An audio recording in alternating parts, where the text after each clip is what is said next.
চলুন শুরু করি ঘটনাটি। ঘটনাটি আসলে শেরপুর জেলার কোন গ্রামে ঘটেছিল এটা অন্তর ভাই আসলে মনে নাই। ঘটনাটি এই অন্তর ভাই তার মায়ের কাছ থেকে শুনেছিলেন। ঘটনাটির সময়কালও মুক্তিযুদ্ধের আগে, সঠিক সালটাও আসলে জানা যায় না। শেরপুর জেলার কোন একটা গ্রামে একটি পরিবার বসবাস করত। ওই পরিবারের সবাই মূলত বেশ ধার্মিক ছিলেন।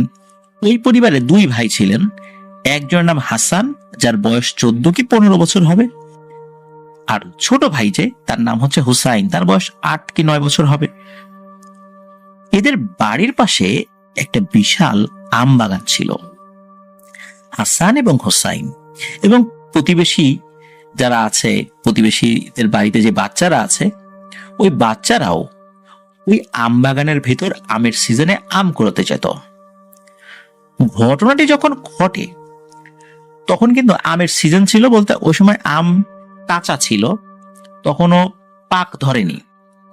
তো কাঁচা আম কুড়ানোর জন্য অনেক বাচ্চারাই যেত। যখন একটু বাতাস হতো তখন বাচ্চারা ওই আম বাগানের ভিতরে দৌড়ে চলে যেত। তো এভাবে যাচ্ছিল বেশ কিছুদিন। হঠাৎ করে কি হয়, ওই বাগানের ভেতরে অদ্ভুত একটা মহিলাকে নাকি দেখা যেত। তার শরীরের পেছনের অংশ দেখা যেত, কিন্তু তার মুখ কেউ দেখতে পেত না। অনেক মানুষই তাকে দেখেছে দূর থেকে, যে একটা মহিলা ওই আম বাগানের ভিতরে হেঁটে বেড়াচ্ছে। কিন্তু যখনই মানুষজন ওই মহিলার সাথে কথা বলার জন্য আগানো শুরু করত, তখনই ওই মহিলাটা কোথায় যেন হারিয়ে যেত, কোনো একটা গাছের আড়ালে চলে যেত, আর কখনোই ওই মহিলাকে দেখা যেত না। ওই বাগানটি অনেক বড় ছিল, আর ওই বাগানের কাছাকাছি ওইরকম ভাবে কোনো ঘরবাড়িও ছিল না। অনেকেই ওই মহিলার চুল দেখেছে, সেটা নাকি অনেক লম্বা। সে যেখান দিয়ে হেঁটে যেত তার পায়ের কাছ বরাবর চুল তো থাকতোই, এবং চুল মাটি ঘেঁষেও যেতে থাকতো, এত বড় চুল। তার মুখ কেউ কখনো দেখেনি। এইবার আসি মূল ঘটনায়। হাসান এবং হুসাইন নামে এই যে দুই ভাই, এরা সন্ধ্যার দিকে বাগানে যায় আম কুড়োতে। সাধারণত সন্ধ্যার দিকে অনেক বাচ্চারাই সেখানে যায়, ওই সময় অন্য বাচ্চারাও ছিল সেখানে। সন্ধ্যা যখন হয়ে গেল, অন্য বাচ্চারা চলে আসবে, কিন্তু হাসান এবং হুসাইন এই দুই ভাই আসলে ওই সময় কোন আম পায়নি। অন্য বাচ্চারা আম পেয়েছিল, কিন্তু ওদের ভাগ্যে ওই দিন কোন আম জোটেনি। এই কারণে অন্য বাচ্চারা যখন চলে যাচ্ছিল, তারা জিজ্ঞেস করলো, এই তোরা যাবি না? তখন এই হাসান এবং হুসাইন বলল, আমরা আরেকটু থাকবো, তোরা যা। যেহেতু ওরা আম পায়নি, মনটা খারাপ, সবাই আম পেয়ে হাতে নিয়ে বাড়িতে যাচ্ছে। এই জন্য ওরা চিন্তা করেছে, আরেকটু যদি বাতাস আসে, কোনো আম পড়ে, সেই আমটা তুলে নিয়ে ওরা বাড়িতে যাবে। তো ওদের কথা শোনার পর অন্য বাচ্চারা চলে যায়। এরপর রাতের বেলা হাসান এবং হুসাইনের মা বাবা দেখে হাসান হুসাইন বাড়িতে নেই। অনেকক্ষণ অপেক্ষা করে, হাসান হুসাইন বাড়িতে আসে না। এরপর মা বাবা ওরা কি করেছে, প্রতিবেশী যারা আছে, যে বাড়িতে বাচ্চা কাচ্চা আছে, যারা হাসান হুসাইনের সাথে সবসময় খেলাধুলা করে, ওদের বাড়িতে যায়। ওদের বাড়িতে যাওয়ার পর তাদের মুখ থেকে শুনতে পায় যে হাসান হুসাইনকে ওরা সন্ধ্যার পরে আম বাগানে দেখেছে, এবং হাসান হুসাইনকে যখন ডাক দেয় তখন হাসান হুসাইন এই কথা বলেছে যে আমরা আরো কিছুক্ষণ থাকবো। এ কথা শোনার পর হাসান হুসাইনের মা বাবা সহ প্রতিবেশী আরো বেশ কয়েকজন লাইট নিয়ে, কেউ হারিকেন নিয়ে, কেউ মশাল নিয়ে আম বাগানে ওদেরকে খুঁজতে যায়। সবাই মিলে আম বাগান এবং আশেপাশে সব জায়গা খুঁজতে থাকে, কিন্তু হাসান এবং হুসাইনকে আর পাওয়া যায় না। এভাবে 1 দিন, 2 দিন, 3 দিন, 7 দিন করতে করতে 10 দিন হয়ে যায়, কিন্তু হাসান আর হুসাইনকে কোথাও পাওয়া যায় না। দুই ছেলেকে হারিয়ে পরিবারে এক শোকের ছায়া নেমে আসে। আসলে সেই রাত্রে কি ঘটেছিল প্রিয় লিসেনার্স? আসলে খুবই অদ্ভুত একটি ঘটনা ঘটেছিল। আসলে হয়েছিল কি, সেদিন ওই দুই ভাই সন্ধ্যার পর আম বাগানে আম কুড়াচ্ছিল। এমন সময় অনেকগুলো আম হাতে নিয়ে একটা বৃদ্ধা মহিলা নাকি আসে ওদের দুই ভাইয়ের কাছে। ওই সময় তো আশেপাশে অন্য কেউ ছিল না। ওই মহিলাটা আসার পরে ওই দুই ভাইকে বলে, এই আম খাবি? আম এই দেখ, কত পাকা আম। ওই সময় কিন্তু পাকা আমের সিজন ছিল না, তখন আমগুলো ছিল কাঁচা। পাকা আম দেখে আর এত সুন্দর টসটসে পাকা আম যখন এই দুই ভাই দেখেছে, স্বাভাবিকভাবে বাচ্চা মানুষ, তাদের খেতে ইচ্ছা জেগেছে। তখন এই দুই ভাই বলে, হ্যাঁ খাবো। তখন ওই মহিলা এই দুই ভাইকে দুটি আম দেয়। মূলত এই আম খাওয়ার সাথে সাথে যখনই দুই ভাই খাওয়া শুরু করছে, মানে কামড় দেওয়ার পরে যখনই গলার মধ্যে চলে গেছে, সাথে সাথে দুই ভাই নাকি জ্ঞান হারিয়ে ফেলে। যখন জ্ঞান ফেরে তখন এই দুই ভাই দেখে তারা একটা কুঁড়ে ঘরের মধ্যে আছে, কিন্তু এই ঘরের জানালা দরজা সব খোলা, বন্ধ না। কিন্তু এই দুই ভাই দেখে একজন বৃদ্ধা এই ঘরের আশেপাশে ঘোরাফেরা করছে। ওদের জ্ঞান ফিরেছে দেখে ওই বৃদ্ধা যখন ওই ঘরে ঢুকেছে, দেখে এই বৃদ্ধার চেহারাটা খুবই ভয়ানক এবং বিদঘুটে।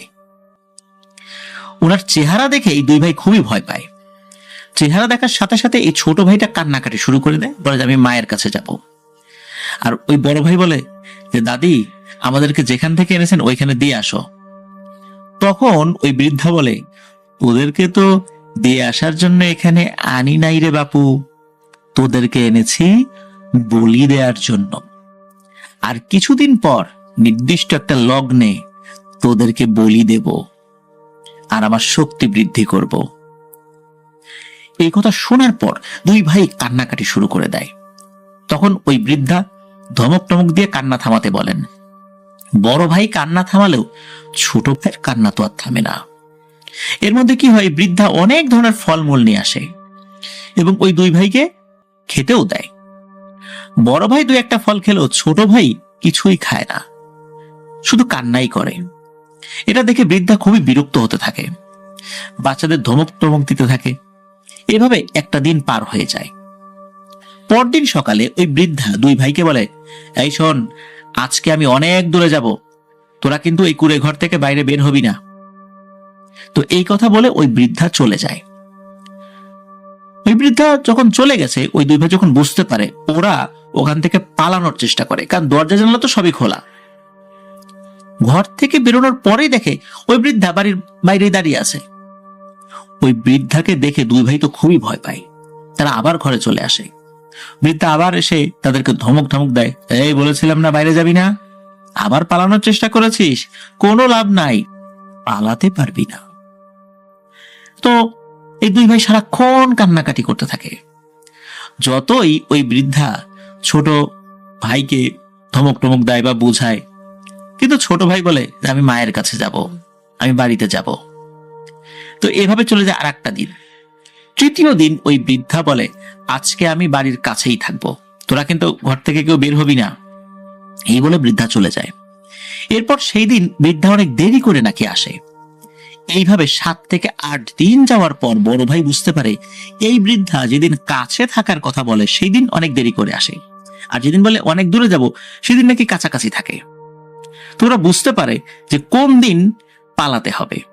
এরপর যেদিন ওই বৃদ্ধা বলে আজ আমি কাছেই থাকবো, তোরা বের হবি না, এই বলে যখন ওই বৃদ্ধা চলে যায়, তখন দুই ভাই ঘর থেকে বের হয়ে চারদিকে শুধু জঙ্গল দেখতে পায়, অপরিচিত একটা জঙ্গল। এরপর ওরা একদিকে দৌড়াতে থাকে, মানে একটা লক্ষ্য ধরে দৌড় শুরু করে।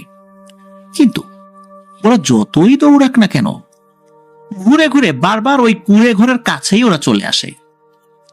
দুই ভাই সারাদিন পালানোর চেষ্টা করে, কিন্তু যেদিক দিয়েই যাক না কেন ওই ঘরের কাছেই ওরা চলে আসে। তখন ওরা বুঝতে পারে এই বৃদ্ধা না চাইলে কোনোভাবেই তারা বের হতে পারবে না। এরপর যখন ওই বৃদ্ধা আসে সন্ধ্যার দিকে, ওই দুই ভাই খাওয়া দাওয়া বন্ধ করে দিয়ে সারাক্ষণ কান্নাকাটি করতে থাকে। এটা দেখে এক পর্যায়ে ওই বৃদ্ধার মনে দয়া মায়ার সৃষ্টি হয়। সে বলে, ঠিক আছে, আমি তোদের মারবো না, ছেড়ে দিব, তোদেরকে পাঠিয়ে দেব, কিন্তু আমি তোদেরকে দিয়ে আসতে পারবো না রে, কারণ আমি যেই পদ্ধতিতে তোদেরকে নিয়ে এসেছি, আমি একই পদ্ধতিতে তোদেরকে দিয়ে আসতে পারবো না, আর আমি নিজে গিয়ে দিয়ে আসাটা আমার ক্ষমতার বাইরে। খুব ভয়ানক একটা পদ্ধতি অবলম্বন করলেই শুধু তোরা এখান থেকে বেরোতে পারবি, এটাই আমার ক্ষমতা, এইভাবেই তোদেরকে আমি দিয়ে আসতে পারবো, এছাড়া কোনোভাবেই আর দিয়ে আসতে পারবো না। কিন্তু মনে রাখিস, তোরা ছোট মানুষ, কিন্তু একটু এদিক ওদিক হলে ভয়ানক বিপদ হয়ে যাবে। তখন বড় ভাই বলে, কিভাবে যাব আমাকে একটু বলে দেন, আমি বিষয়টা খেয়াল রাখবো। তখন ওই বৃদ্ধা বলেন যে তোদেরকে একটা ডালে আমি উঠিয়ে দেব, এই ডালের উপর শুধু বসে থাকবি, কিন্তু মনে রাখিস এই ডালটি মাটি স্পর্শ করার আগেই তোরা লাফ দিয়ে নেমে যাবি। যদি কোনো কারণে তোদের নামার আগে তোদেরকে নিয়ে এই ডালটি মাটি স্পর্শ করে, তাহলে এই ডালটি অজগর সাপের মতো তোদেরকে পেঁচিয়ে ধরবে, চাপ দিয়ে ধরবে। পৃথিবীর কোনো শক্তি নাই এই ডালের হাত থেকে তোদেরকে বাঁচাবে, কারণ এটা কোনো সাধারণ ডাল না, এটা ভিন্ন ধর্মী একটা ডাল। শুধু এই ডালের মাধ্যম দিয়েই তোদেরকে আমি পাঠাতে পারব। তখন বড় ভাই বলে, ঠিক আছে, আপনি এই ব্যবস্থাই করুন। তখন বলে, আজকের মতো ঘুমা, কালকে রাতের বেলা আমি তোদেরকে পাঠানোর ব্যবস্থা করব। আর আমি কথা দিছি তোদেরকে পাঠাবই, তোদেরকে মারবো না, যা। তো ওই রাতের মধ্যে ওরা ঘুমায়। পরের দিন যে খাবারগুলো দিয়েছিল সেগুলো ওরা খায়ও। রাতের বেলা ওই বৃদ্ধা 3 ডালের, মানে এমন একটা ডাল, ওই ডালের ডানে বায়ের সামনের দিকে আবার আরো 3টা ডাল বেরিয়েছে, মানে শাখা ডাল বেরিয়েছে। এরকম একটা ডাল নিয়ে আসে। মানে ডাল বলতে এটা 3টা ডালের একটা গাছের মতো আর কি, একটা গাছই বলা যায়। তো এরকম একটা বলা যায় যে গাছ নিয়ে আসেন, 3টা ডাল ছিল ওখানে। তো ওই 2 ভাইকে গাছের 2 ডালে বসিয়ে দেন উনি। আর 3 নাম্বার যে ডালটা, সেটা মাথার দিকে ধরে উনি কিছু একটা বলেন, যা চলে যা, ওদেরকে নিয়ে ওদের জায়গায় দিয়ে আয়, ওই আম বাগানে দিয়ে আয়। ছোট ভাইকে সামনের দিকে বসিয়ে দিয়েছিলেন, যাতে করে ছোট ভাই যাতে যদি ঘুমিয়েও যায়, বড় ভাই নামার সময় যেন ছোট ভাইকে নিয়ে দ্রুত লাফ দিতে পারে। এটা বলেও দিয়েছিলেন, ওই বৃদ্ধা বারবার সতর্ক করে দিয়েছিলেন বড় ভাইকে, সাবধান, মনে রাখিস এই গাছটি কিন্তু উড়ে উড়ে যাবে, তোরা চোখ বন্ধ করে রাখার দরকার নাই, চোখ খুলেই থাকবি, শুধু খেয়াল রাখবি মাটিতে কখন নামে। ওই গাছটা কিন্তু খুব বেশি বড় ছিল না, মানে ওই যে 3টা ডালের যে গাছটা, বড় ভাই যেখানে বসেছে যেই ডালটাতে, তার সর্বোচ্চ 1 হাত নিচেই হয়তোবা মাটি স্পর্শ করবে, মানে বামন টাইপের একটা গাছ। এই কারণে বারবার বলে দিয়েছিল, লাফ দিয়ে নামবি ছোট ভাইকে সাথে নিয়ে, ঘুমিয়ে যাস না কিন্তু, কারণ এমনটা একটা মায়াজাল সৃষ্টি হবে, তোরা কিন্তু ঘুমিয়ে যেতে পারিস, আমার ভয় হয় তোরা ঘুমিয়ে যেতে পারবি, এই জন্য সাবধান, খুব অল্প সময়ের মধ্যেই কিন্তু তোরা চলে আসবি, আর তোরা লোকালয় দেখতেও পারবি, চোখ বন্ধ করবি না কিন্তু। এরকম ভালো করে ওই বৃদ্ধা পরামর্শ দেয় 2 ভাইকে, বিশেষ করে বড় ভাইকে। তো বৃদ্ধার মনে আসলে ওদের জন্য দয়া মায়া সৃষ্টি হয়েছিল, যার কারণেই একটা অসম্ভবকে সম্ভব করার পদক্ষেপ উনি নিয়েছিলেন। গাছটি নাকি ওদেরকে নিয়ে উঠতে শুরু করে। 2 ভাই দেখছিল সেটা। খুবই অল্প সময়ের মধ্যে বড় ভাই খেয়াল করে ওরা লোকালয়ে চলে এসেছে। লোকালয়ের অন্ধকারের মধ্যে চাঁদের আলোতে কিছু ঘরবাড়ি উপর থেকে দেখা যাচ্ছে। ডালটা যে খুব বেশি উঁচু দিয়ে, বা ওই গাছটা যে খুব বেশি উঁচু দিয়ে উঠছিল, বিষয়টা এরকম না। এদিকে কি হয়েছে, হঠাৎ করে নাকি ওই বড় ভাইয়ের ঘুম চেপে বসে চোখে, আর ছোট ভাইয়েরও ওই সময় ঘুম চেপে বসেছে। অনেক চেষ্টা করে চোখ খোলা রাখতে পারছিল না। ওদের জ্ঞানটা তখনই ফেরত আসে যখন দেখে এই ডালগুলো ওদেরকে চেপে ধরেছে। মূলত যখনই একটা ঝাঁকুনি লাগে, তার মানে হচ্ছে ওই 3 ডালওয়ালা গাছটা মাটিতে স্পর্শ করেছে। তখন যখন ঝাঁকুনি লেগেছে, তখন ওই বড় ভাই এবং ছোট ভাই দুজনেরই হুঁশ ফেরে, একটু তন্দ্রাচ্ছন্ন ভাব চলে আসছিল। তখন ওরা নামতে যখন যাবে, তখন 3টা ডাল ওদেরকে পেঁচিয়ে ধরে। এদিকে ওরা তো চিৎকার চেঁচামেচি শুরু করে। তখন আর একটা অদ্ভুত ঘটনা ঘটে। এই হাসান এবং হোসেনের বাবা, উনি স্বপ্নে দেখছেন যে ওই আমবাগানের ভিতরে তার 2 সন্তান চিৎকার করছে, কেউ যেন ওদেরকে আটকে রেখেছে। তো এটা দেখার পর ওনার ঘুম ভেঙে যায়। ওনার মনের মধ্যে এক ধরনের অস্থিরতা কাজ করতে থাকে, যে এমন স্বপ্নটা আমি কেন দেখলাম। উনি চিন্তা করেন যে যাই তো আমি একটু আমবাগানের দিকে। উনি ওনার স্ত্রীকে ডাকেন যে এরকম একটা স্বপ্ন দেখেছি, একটু আমবাগানের দিকে যেতে চাই। ওনার স্ত্রী ওনার সাথে ওঠেন। ওনারা একটা হারিকেন নিয়ে, একজনের হাতে একটা হারিকেন আর একজনের হাতে একটা টর্চ, এটা নিয়ে ওনারা বের হন। সত্যি আমবাগানের কাছাকাছি যেতেই 2 সন্তানের চিৎকার ওনারা শুনতে পান।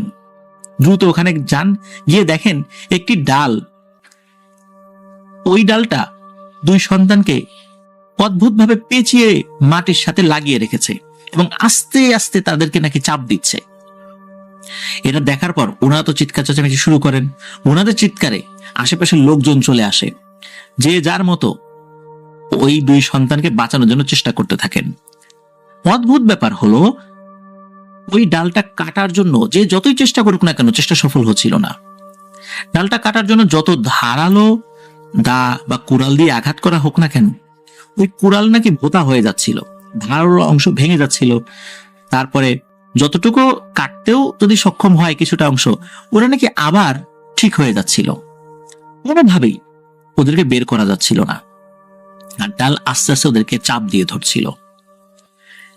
এদিকে সকাল হয়ে যায়, বহু মানুষ এই দৃশ্য দেখতে আসে। যেই আসুক না কেন ছাড়ানোর চেষ্টা করছে, অনেকে অনেক দোয়া দরুদ পড়ে ছাড়ানোর চেষ্টা করছে, কিন্তু কোনো লাভ হচ্ছে না। এটা যে কি গাছ, কিসের ডাল, এটাও বুঝতে পারছিল না। এদিকে আস্তে আস্তে কিন্তু ওই দুই ছেলেকে, মানে হাসান এবং হুসাইনকে চাপ দিয়ে ধরেই রেখেছে, এবং আস্তে আস্তে আরো বেশি করে চাপ দিচ্ছে। অজগর সাপ যেমন শিকারকে খাওয়ার আগে পেঁচিয়ে ধরে আস্তে আস্তে চাপ দিয়ে ভিতরে হাড়গোড় সব ভেঙে ফেলে, ঠিক তেমনটাই। এদিকে ওই দুই বাচ্চা ওখানে আটকে আছে, কান্নাকাটি করছে। দুই বাচ্চার মা বাবাও তাদের সন্তানদের পাশে থাকারই সিদ্ধান্ত নেন। ওখানেই খাওয়া দাওয়া করছে তারা, ওইটার ভিতরেই ক্ষুধা লাগছে, আবার ওখানেই তাদের জরুরত সারছে, মা বাবা সেটা পরিষ্কার পরিচ্ছন্ন করছেন। আর আস্তে আস্তে চাপ কিন্তু বেড়ে যায়। একটা পর্যায়ে দুই ভাইয়ের ওখানে মৃত্যু হয়। চোখের সামনে দুই ভাইয়ের মৃত্যু মা বাবা দেখেছে। দুই ভাইয়ের মৃত্যু হওয়ার পর ওদের লাশটা তো ছেড়ে দেবে, ওই মায়াবী ডাল না, তাও হয়নি। ওদের ডেড বডিটাও ওখান থেকে বের করা সম্ভব হয়নি, ওখানেই নাকি পড়েছিল। ইভেন কোনো পাখি বা পশু যে ওই ডেড বডিকে খাওয়ার চেষ্টা করবে, সেটাও কেউ নাকি করতে পারেনি, ওটার কাছেও কেউ আসেনি। ওই ডেড বডিটা ওভাবেই মাটির সাথে মিশে যায়, হাড়গোড়ও নাকি ওই ডালের ভেতর থেকে ছাড়ানো সম্ভব হয়নি। আস্তে আস্তে একটা সময় ওই ডালটা মাটির সাথে মিশে যেতে থাকে, মাটির নিচে চলে যেতে থাকে, ওভাবেই শুকিয়ে যেতে থাকে। একটা সময় নাকি ওই গাছ থেকে একটা গাছ হয়েছিল।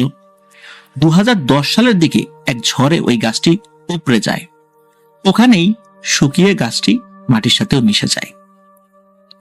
এটি একটি অদ্ভুত সত্য ঘটনা। কোন গ্রামে ঘটেছিল এটা জানাতে পারেননি।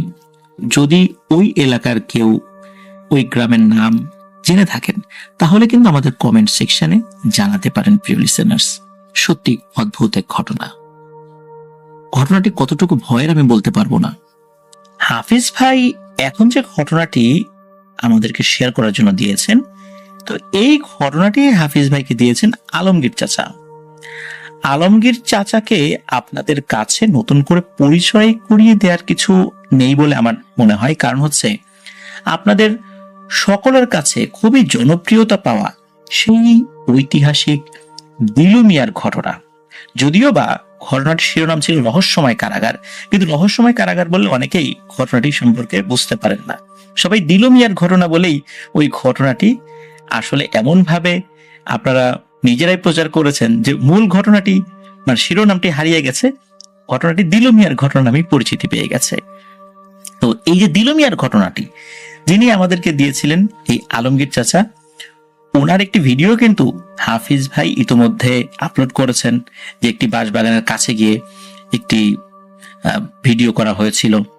আলমগীর চাচা কিন্তু আমাদের চ্যানেলের বেশ রেগুলার একজন লিসেনার এবং আমাদের কাছে খুবই সম্মানিত একজন ব্যক্তি। ওনার মাধ্যম দিয়ে এমন কিছু ঘটনা আমরা পেয়েছি, আলহামদুলিল্লাহ, খুবই ইউনিক ঘটনা। আলমগীর চাচা উনি তো একজন গ্রাম্য ডাক্তার, ওনার চেম্বার রয়েছে, রেগুলার চেম্বার করেন উনি। তো মূলত এই আলমগীর চাচাই এই ঘটনাটি শেয়ার করেছেন, কিন্তু উনি শুনেছিলেন আর একজন ডাক্তারের কাছে, তার বাড়ি মেহেরপুর শহরে। ওনার নাম হচ্ছে কাশেম আলী, সবাই কাশেম ডাক্তার নামে তাকে চেনেন। ওনার বয়সটা আনুমানিক 70+। মূলত এই কাশেম ডাক্তার এই গাইদঘাট গ্রামে, মানে চুয়াডাঙ্গার যে গাইদঘাট গ্রাম, এখানে উনি আক্তার নামে একজনের আত্মীয়। তো হাফিজ তাকে আক্তার নানা হিসাবেই ডাকে নাকি আর কি। তো এই আক্তার নানার আত্মীয় উনি, আর এই সুবাদে উনি ওই গ্রামে মাঝে মাঝে আসেন আর কি। আর এই যে আলমগীর চাচার চেম্বারে বসে সময় কাটান। তো এই কাশেম আলী চাচা মাস 3 আগে আর কি উনি এই গ্রামে এসেছিলেন এবং আলমগীর চাচার দোকানে গিয়েছিলেন। আর তখন কিন্তু এই আলমগীর চাচা আমাদের ভয়ের শিহরণ বইটি পড়ছিলেন। তো এর মধ্যে রোগী আসলে এই ভয়ের শিহরণ বইটি কাশেম চাচা পড়া শুরু করেন। তখন আলমগীর চাচা তার পাঠানো জিনের বিচার ঘটনাটি পড়তে বলেন ওই কাশেম চাচাকে। তো কাশেম চাচা যখন মোটামুটি একটা সময় নিয়ে পুরো ঘটনাটি পড়েন, পড়া শেষে কাশেম চাচা আলমগীর চাচাকে বলেন, আপনার কাছে মানে আলমগীর চাচা কাশেম চাচাকে বলেছেন আপনার কাছে এমন কোনো ঘটনা জানা আছে কিনা। তখন কাশেম চাচা বললেন যে হ্যাঁ, তার কাছে এরকম অনেক ঘটনাই জানা আছে। এরপর উনি একটি ঘটনা বলেছিলেন। ঘটনাটি যখন লিসেনার্স আমি নিজে পড়লাম, আমার কাছে খুবই, বিশেষ করে লাস্টের অংশটা দারুণ লেগেছিল। সুতরাং সবাই একটু নড়ে চড়ে বসুন, ঘটনাটি শুনলে আপনাদের কাছেও অন্য ধরনের এক অনুভূতি হবে। চলুন শুরু করি ঘটনা। তো ঘটনাটি এই যে কাশেম চাচা উনি কিন্তু ওনার নানার কাছ থেকে শুনেছিলেন, অনেক আগের একটি ঘটনা। তো ঘটনাটির সাল 1900 সাল এবং 1930 সাল, এই পুরো সময়টা জুড়ে হয়েছিল বলে ধারণা করা হয়। ঘটনাটি মেহেরপুর জেলার আনন্দবাস গ্রামে ঘটেছিল বলে জানা যায়, মোটামুটি যতটুকু তথ্য পাওয়া যায় আর কি। তো ঘটনাটি কাশেম চাচার মতো করে আমরা বলার চেষ্টা করছি, উনি যেভাবে বলেছেন। সময়টা তো বললাম আমরা। তো কাউসার নামে একজন কৃষক ছিলেন, তার সেই সময় বয়স ছিল 35 কি 36 আনুমানিক। তার 6টি গরু ছিল। পাশাপাশি উনি পিপল নামে এক ধরনের সবজি চাষ করতেন। পিপল বলতে আমরা যে এরকম এই যে এখন কাঁচা ঝাল ব্যবহার করি, আগে ঝালের বদলে আর একটা জিনিস নাকি ওই এলাকায় ব্যবহৃত হতো, এটাকে পিপল বলতো। এটা দেখতে ঝালের মতো ছিল, তবে একটু পার্থক্য ছিল, এর গায়ে কাটা হতো, আর এটা লম্বা না হয়ে বড়শির মতো নাকি বাঁকা হতো। তো এটা একটা বিশেষ ধরনের একটা ফসল ছিল ওই সময়ের, এখন আছে কিনা আমি জানি না। তো বা এটার অন্য কোনো নাম আছে কিনা আমি বলতে পারবো না, আপনারা হয়তো বা বলতে পারবেন। তো এই যে এই কাজের পাশাপাশি এই কাউসার মিয়া রাজমিস্ত্রিরও কাজ করতেন। তো একবার কি হয়, কাউসার মিয়া প্রায় 2 বিঘা জমিতে পিপল চাষ করেন এবং সেইবার পিপলের মূল্য গতবারের তুলনায়, মানে ওই সময়ের ওই বছরের গতবারের তুলনায় দ্বিগুণ দামে বিক্রি হতে থাকে। আরো একটা জিনিস, সেই সময় মাঠে কিন্তু চাষাবাস আসলে খুব একটা বেশি হতো না, বেশিরভাগ মাঠ কিন্তু ফাঁকা পড়ে থাকতো। কারণ তখন গ্রামে তো এখনকার মতো এত মানুষ বসবাস করতো না, অল্প কিছু পরিবার বসবাস করতো। তখনকার সময় এইভাবে তো ট্রাক্টর দিয়ে চাষাবাস হতো না, তখন গরু দিয়ে লাঙল দিয়ে কাজ করতে হতো। এই জন্য অনেক অল্প জমি তারা চাষবাসের উপযোগী করে তুলতে পারতেন, এই জন্য মূলত চাষবাস কম হতো আর কি। তো ওইবার কি হয়, কাউসার মিয়াল পিপল গাছেও কিন্তু অনেক বেশি পিপল হয়, তিনি অনেক খুশি। কিন্তু এর মধ্যে একটা সমস্যা দেখা দেয়, সেটা হলো উনি প্রায় সময় সকালে গিয়ে দেখেন ওনার গাছ থেকে কেউ পিপল ছিঁড়ে নিয়ে যায়। এটা যে জিন ভূতে করার বিষয়টা এরকম না, এটা মানুষই করে আর কি। কারণ যখন যে প্রোডাক্টের দামটা একটু বেশি পাওয়া যায়, ওই ফসলের ক্ষেত্রে চুরি হওয়াটা এটা একটা স্বাভাবিক বিষয়। তো কাউসার মিয়া চিন্তা করলেন যে যেহেতু এই জিনিসের মূল্য এখন বেশি, এই কারণে চুরি হচ্ছে, এটাকে তো পাহারা দেওয়ার দরকার। তো কাউসার মিয়া যেহেতু রাজমিস্ত্রির কাজ করতেন, তো বিকাল থেকে তো উনি ফ্রি হয়ে যেতেন। তো বিকাল থেকে সন্ধ্যা পর্যন্ত উনি পিপল গাছ দেখাশোনা করতেন, পাশাপাশি ওই সময় উনি গরুর জন্য ঘাস কাটতেন। কিন্তু সকালবেলা উনি কাজে যাওয়ার আগে এসে দেখতেন ওনার গাছ থেকে কেউ পিপল তুলে নিয়ে গেছে। তো উনি তো পাহারা দেওয়ার সিদ্ধান্ত নিয়েছেন, সেই সাথে উনি আরেকটা সিদ্ধান্ত নেন যে ওনার গরুগুলো রাতে মাঠে নিয়ে উনি চড়াবেন। আর ওই সময় মাঠে খালি জমি ছিল অনেক, যেখানে অনেক ঘাস হতো। তো যেই চিন্তা সেই মোতাবেক উনি কাজ করতেন। এইভাবে উনি বেশ কিছুদিন কাজ করেন, মাঝে মাঝে রাতের বেলা গরু নিয়ে আসতেন, আর শেষ রাতের দিকে গরুগুলো নিয়ে বাসায় চলে আসতেন। তো আবার ঘুমাতেন উনি, সকালবেলা আবার রাজমিস্ত্রির কাজে চলে যেতেন। কাউসার মিয়ার পরিবার, তার বউ এবং ছোট ভাই, এটাই ছিল তার পরিবার। ছোট ভাইয়ের বয়স খুবই কম ছিল, এই ভাইকে রেখেই তার মা বাবা মারা যায়। এরপর উনি এই ভাইকে নিজের সন্তানের মতো করে বড় করছেন। তো দিনের বেলায় এই ছোট ভাই এবং কাউসার মিয়ার বউ এই পিপল বাগান পাহারা দিত। আর পিপল বাগানটা বাড়ি থেকে খুব বেশি দূরে ছিল না, সর্বোচ্চ 1 কিলো বা তারও কাছাকাছি দূরত্ব হবে। এইভাবে কয়েকদিন রাতে এই কাউসার মিয়া 6টি গরু নিয়ে মাঠে যেত, আর গরুগুলো ছেড়ে দিয়ে উনি পিপল বাগানের পাশে মাচালে বসে থাকতেন। কোনো সমস্যা কিন্তু হচ্ছিল না, বেশ ভালোই চলছিল। তো একদিন রাত্রে অন্যান্য দিনের মতো গরুগুলো ছেড়ে দিয়ে উনি বসে আছেন, হঠাৎ দূরের একটা বাগানের মতো একটা জায়গায় ঝলমলে আলো উনি দেখতে পান। ওখান থেকে কিছু আওয়াজও উনি শুনতে পান, তবে কিসের আওয়াজ উনি বুঝতে পারছেন না। শুধু এতটুকু বুঝতে পারছে যে ওখানে বেশ কয়েকজন মিলে একসাথে কিছু মুখ দিয়ে আওয়াজ করছে। দূরে যেখানে কাউসার মিয়া আলো দেখতে পাচ্ছেন এবং কাউসার মিয়া যেখানে আলো আসলে দেখছেন, সেটা কিন্তু মানে ওইখান থেকে ওই আওয়াজটা আসছে। কাউসার মিয়া কি করেছে, ওই দিকটাতে আস্তে আস্তে যাওয়া শুরু করেছে। ওখানে চারপাশে কিন্তু তাল গাছ ছিল, খেজুর গাছ দিয়ে ঘেরা ছিল ওই জায়গাটা। শোনা যায় অনেক আগে নাকি একজন কবিরাজকে ওইখানে কবর দেওয়া হয়েছিল। তো ওই বাগানের মধ্যে আলো এবং আওয়াজ শুনে তো ওনার কৌতূহল হয় যে এত রাত্রে তারাও এখানে আওয়াজ করছে, বা এত আলোই বা ওখানে কোথা থেকে আসলো। তো কাউসার মিয়া তো অনেক সাহসী ছিলেন, উনি সিদ্ধান্ত নেন যে ওই বাগানের মধ্যে উনি যাবেন। উনি দেখছেন ওনার সবগুলো গরু দিব্যি ঘাস খাচ্ছে, আর ওনার গরুগুলো বেশ শান্ত ছিল, এলোমেলো দৌড়ঝাঁপ করতো না। উনি গরুগুলো রেখে ওই বাগানের দিকে রওনা করেন।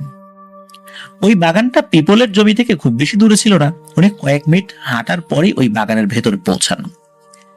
কাউসার মিয়া বাগানে পৌঁছে দেখতে পান সেখানে একসাথে অসংখ্য মানুষ বসে আছে।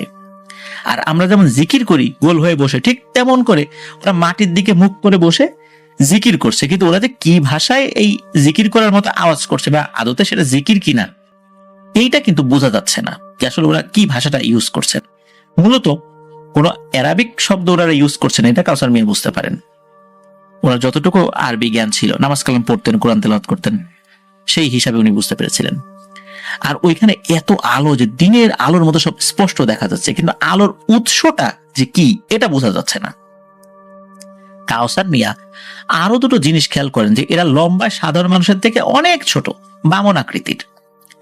কাউসার মিয়া বাগানে ঢুকে উনি যে মুখগুলো দেখতে পান সেটা হলো সবার চেহারাই কালো, আর সবাই যে দেখতে একই রকম বিষয় এরকম না আর কি। তবে মুখগুলো দেখে মনে হচ্ছে যে বেশ বয়স্ক, সবারই মুখে দাঁড়িয়ে আছে, অনেকেরই জট লাগানো চুল এরকম আর কি। তো এর মধ্যে কি হয়, একজন লোক মুখ উঁচু করে ইশারায় কাউসার মিয়াকে হাত দিয়ে এক পাশ দিয়ে তার কাছে আসতে বলে। অনেক সময় আমরা হাত দিয়ে বলি না যে এই যে ডান দিক দিয়ে ঘুরে আমার কাছে আসো ইশারায়, বা বাম দিক দিয়ে আসো, বা এদিক দিয়ে আসো। তো ঠিক ওই রকম করে একটা পাশ দিয়ে তার কাছে আসতে বলে। তো কাউসার মিয়া তখন চিন্তা করে যে আমি কি এখান থেকে চলে যাব না থাকবো, এখন কি তার কাছে যাব না কি করব, যদি আমার কোনো ক্ষতি করে, এরা কি আসলে মানুষ না অন্য কিছু, আবার যদি তাদের ডাক না শুনে যাই তখন আরো ক্ষতি হতে পারে। কাউসার মিয়া আবার চিন্তা করেছিল যে এখানে তো একজন কবিরাজের কবর ছিল, সেই কবিরাজের নাকি অনেক শিষ্য ছিল, এমন মানে অনেক শিষ্য তার জিনও ছিল, এরা আবার সেগুলা কিনা। কি আর করা, কাউসার মিয়া ভয়ে ভয়ে ওই লোকটার কাছে যায়। যাওয়ার পরে ওই লোকটা কাউসার মিয়ার হাত ধরে একটা সাইডে নিয়ে যায়। কাউসার মিয়া দেখে একটা কাপড়ে ঘেরা একটা জায়গা, একটা রুমের মতো তৈরি করা আর কি। তো ওইখানে নিয়ে যায়, সেখানে কাউসার মিয়া দেখে অনেক রকমের ফলমূল রাখা। তখন ওই ব্যক্তি কথা বলে ওঠে যে কাউসার মিয়া, এখানে যত ফলমূল আছে তোমার জন্য, তুমি খেতে পারো। আর এখানে যে কবিরাজ শুয়ে আছেন, আমরা তার মুরিদ ছিলাম, আমরা মাঝে মাঝে অনেকে এখানে আসি। তুমি যখন আমাদের এখানে এসেছো, তুমি আমাদের মেহমান, আর যেহেতু তুমি আমাদেরকে দেখে ফেলেছো, এই কারণেই মূলত তোমাকে এখানে নিয়ে এসেছি।